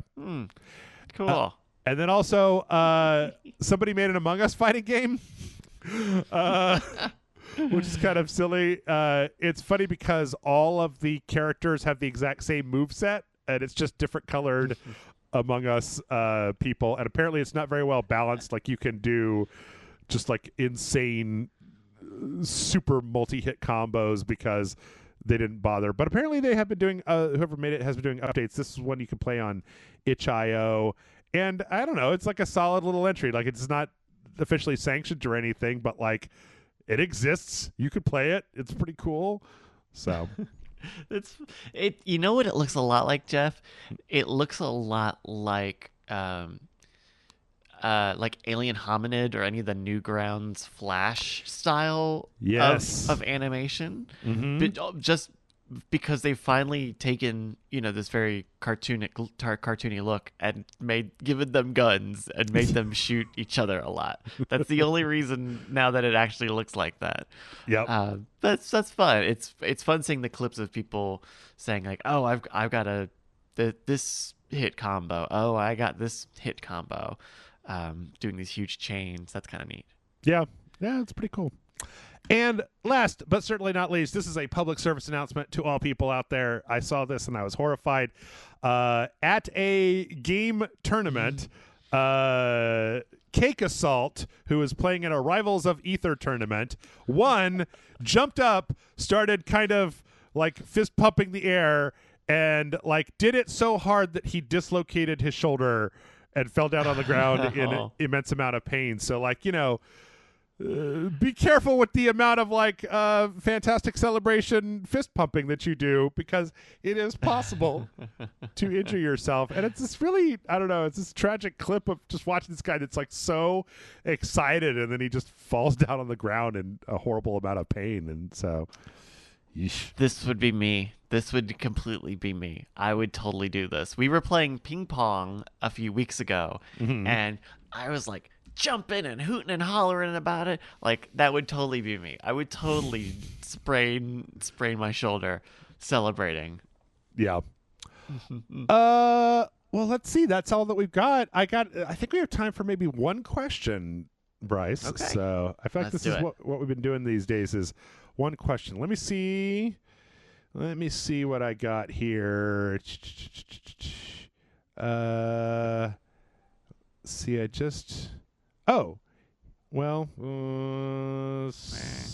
books. Of course, you can. Of course, if you're in the Patreon, you get the Discord. He's looking in the Discord if you want to get your question on the show. I am. I did have somebody sent in a pretty good question to mail@rageselect.com, where you should be sending in questions. But email. I got a combination. Let me see. Somebody we'll edit all this out. Let's see. Trailer for Saints Row. This is why I used to pick all the questions in advance, so I wasn't sitting here going, This is an interesting question, I think. Here's one. This is from the email that says, this is from Sean, who writes in and says, hi, Jeff and Bryce. A few weeks back, I got nostalgic and decided to listen to a bunch of loading bar reviews from back in the day. I stumbled across the first canonical appearance of Professor Jeff on the review for Star Wars The Force Unleashed 2. It was really surreal hearing Corey mention the qualities that he saw in Jeff that ultimately led to him bringing him on the show. With that in mind, what areas do you feel like you've most improved in the years since your introduction as an internet personality? And if there's one thing that you could change about that time, what would it be? And then the same question, obviously, to the person that is here with me. I feel like I know that you've done, Bryce, I feel ashamed because I feel like I know that you host the Bizarre Briefing, and I know that you stream, so obviously have an online presence, but I feel like you do it more like for fun. You're not like, hey, here's my Patreon right. and I'm going to eke it out every month. But I feel like you've got a ton of experience, and I definitely know you're better than me at like the technical side of these things, because I know just enough to go, but with your experience with filming and the live show, the Night Attack live show, right? Like you've had obviously a lot more in-depth experience into audio mixing and video and stuff like that. Right. When we were doing puppet intros, it's like I had a Sony Handycam. That's as far as I ever got on the AV side. I'm thinking about very much on the tech side. I've come to learn different things as we've built up the studio that I work at, or editing as I've been editing videos over the years. So I think those are a big thing. And I doing some hosting, we've done the Bizarre Briefing, over the years, and on some of the other podcasts I do some hosting, and those are a lot of fun as well. In just kind of being thrown into the shows.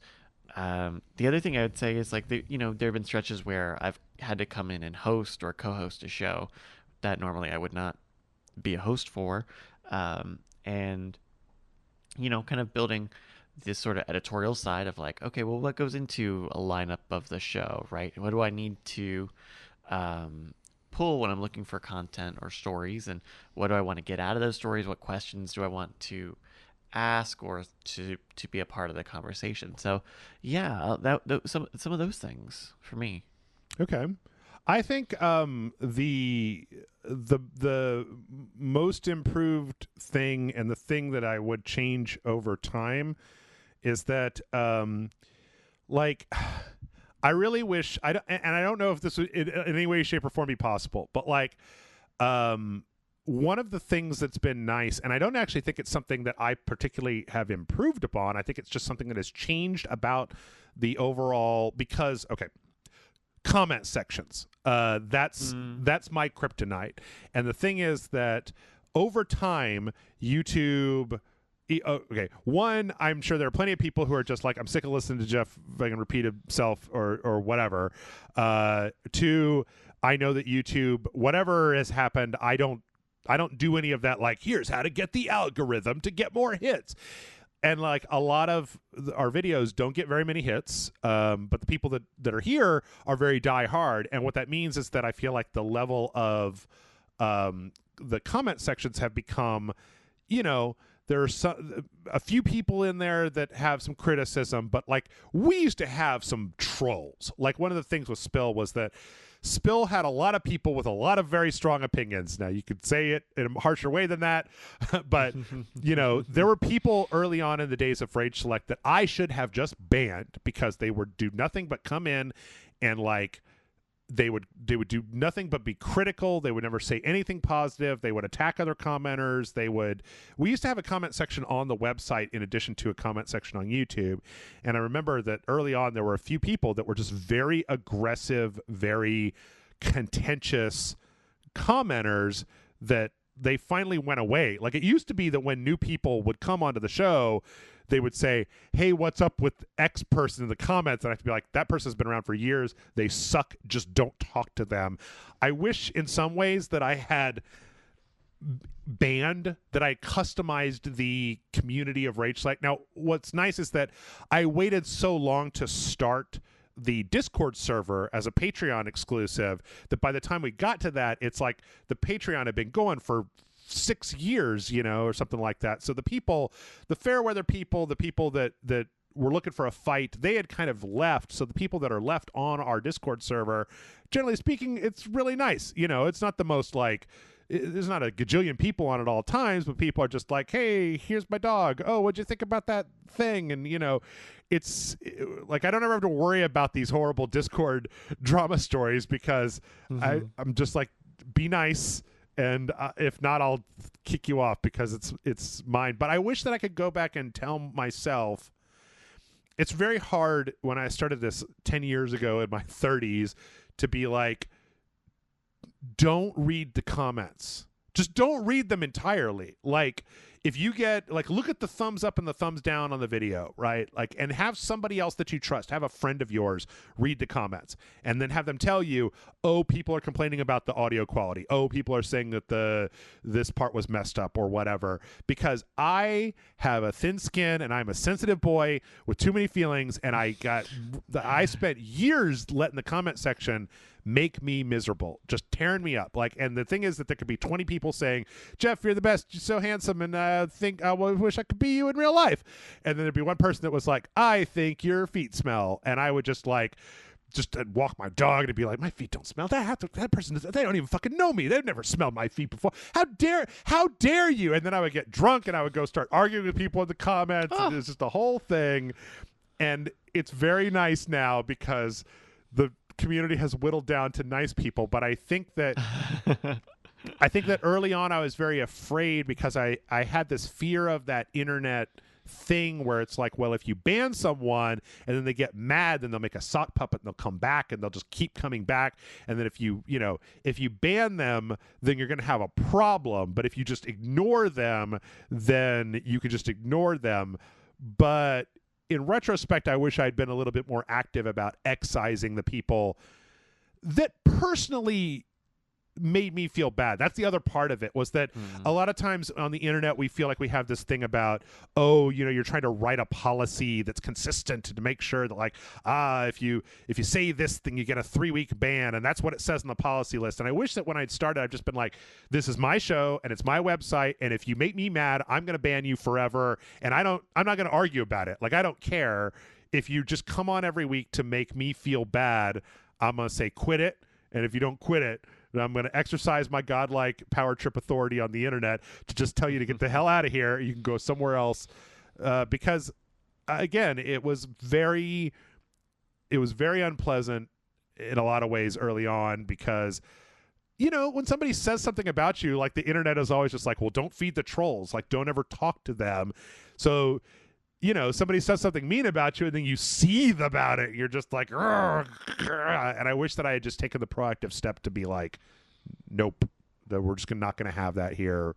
We're just going to say, get out of here. And it wasn't until, and I thought it was me, but until a lot later, it's like, I remember listening to Jason Pargin, aka David Wong, on the Cracked podcast, talking about how they would have guest, because their whole process on Cracked used to be that they had a forum where they would develop writers, like somebody would pitch a story and then one of the editors would kind of help them work it into the Cracked format, and then they would put it on the thing, and how they have people that were, you know, experts in their field, and they were really interesting, and they would create a story, and the editors would go over and they'd be like, one of the best things we've ever done, and then that person would just never come back because the comment section would be so mean to them, or some person would be mean and that person would just get fixated on a mean comment, that they would just be like, this isn't worth it. I was doing this for fun, and it's not fun anymore. So I wish that I had had a little bit more of that in the beginning. So outside of that, I'm relatively happy. I mean, you know, we did the puppet stuff for a while, and then it got to be, I got real burned out, and it was real onerous. I also wish, though, I maybe a little bit that I had carved out, that I had made, like, right now, the way that Rage Select works is I get my weekends off. I get Saturday and Sunday off to just lay on the couch and watch JoJo's Bizarre Adventure, order Uber Eats, and do whatever the hell I want. And there were a lot of times early on, especially because we used to have, there were a couple, it used to be that we had the same number of videos, or we had, okay, so every week we put out like a video every day, so we had 7 videos, we had 3 Patreon videos and a podcast, and that's what we do every week on Rage Light. It's a lot of videos. It's a lot of videos. Jeff. Too many videos. Too many fucking videos.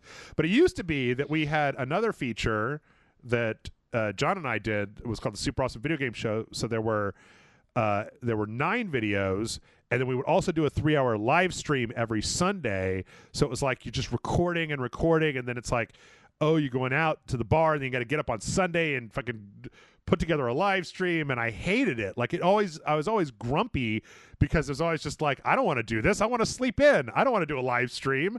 I want to fucking sleep until noon and not do anything. And so I maybe wish that I could go back and say it's okay to do a little bit less of that. My main thing, I guess, right now is that Tessa, one of the folks that I recorded with, is like, you should take a vacation. And I'm like, I should have taken a vacation 8 years ago. I haven't had a vacation, a like extended time off outside of the kind of Christmas break in a while. But I'm just so afraid of angering the YouTube algorithm, angering the fans, this irrational fear that people will just be like, well, I come here for consistency. How dare you take a week off?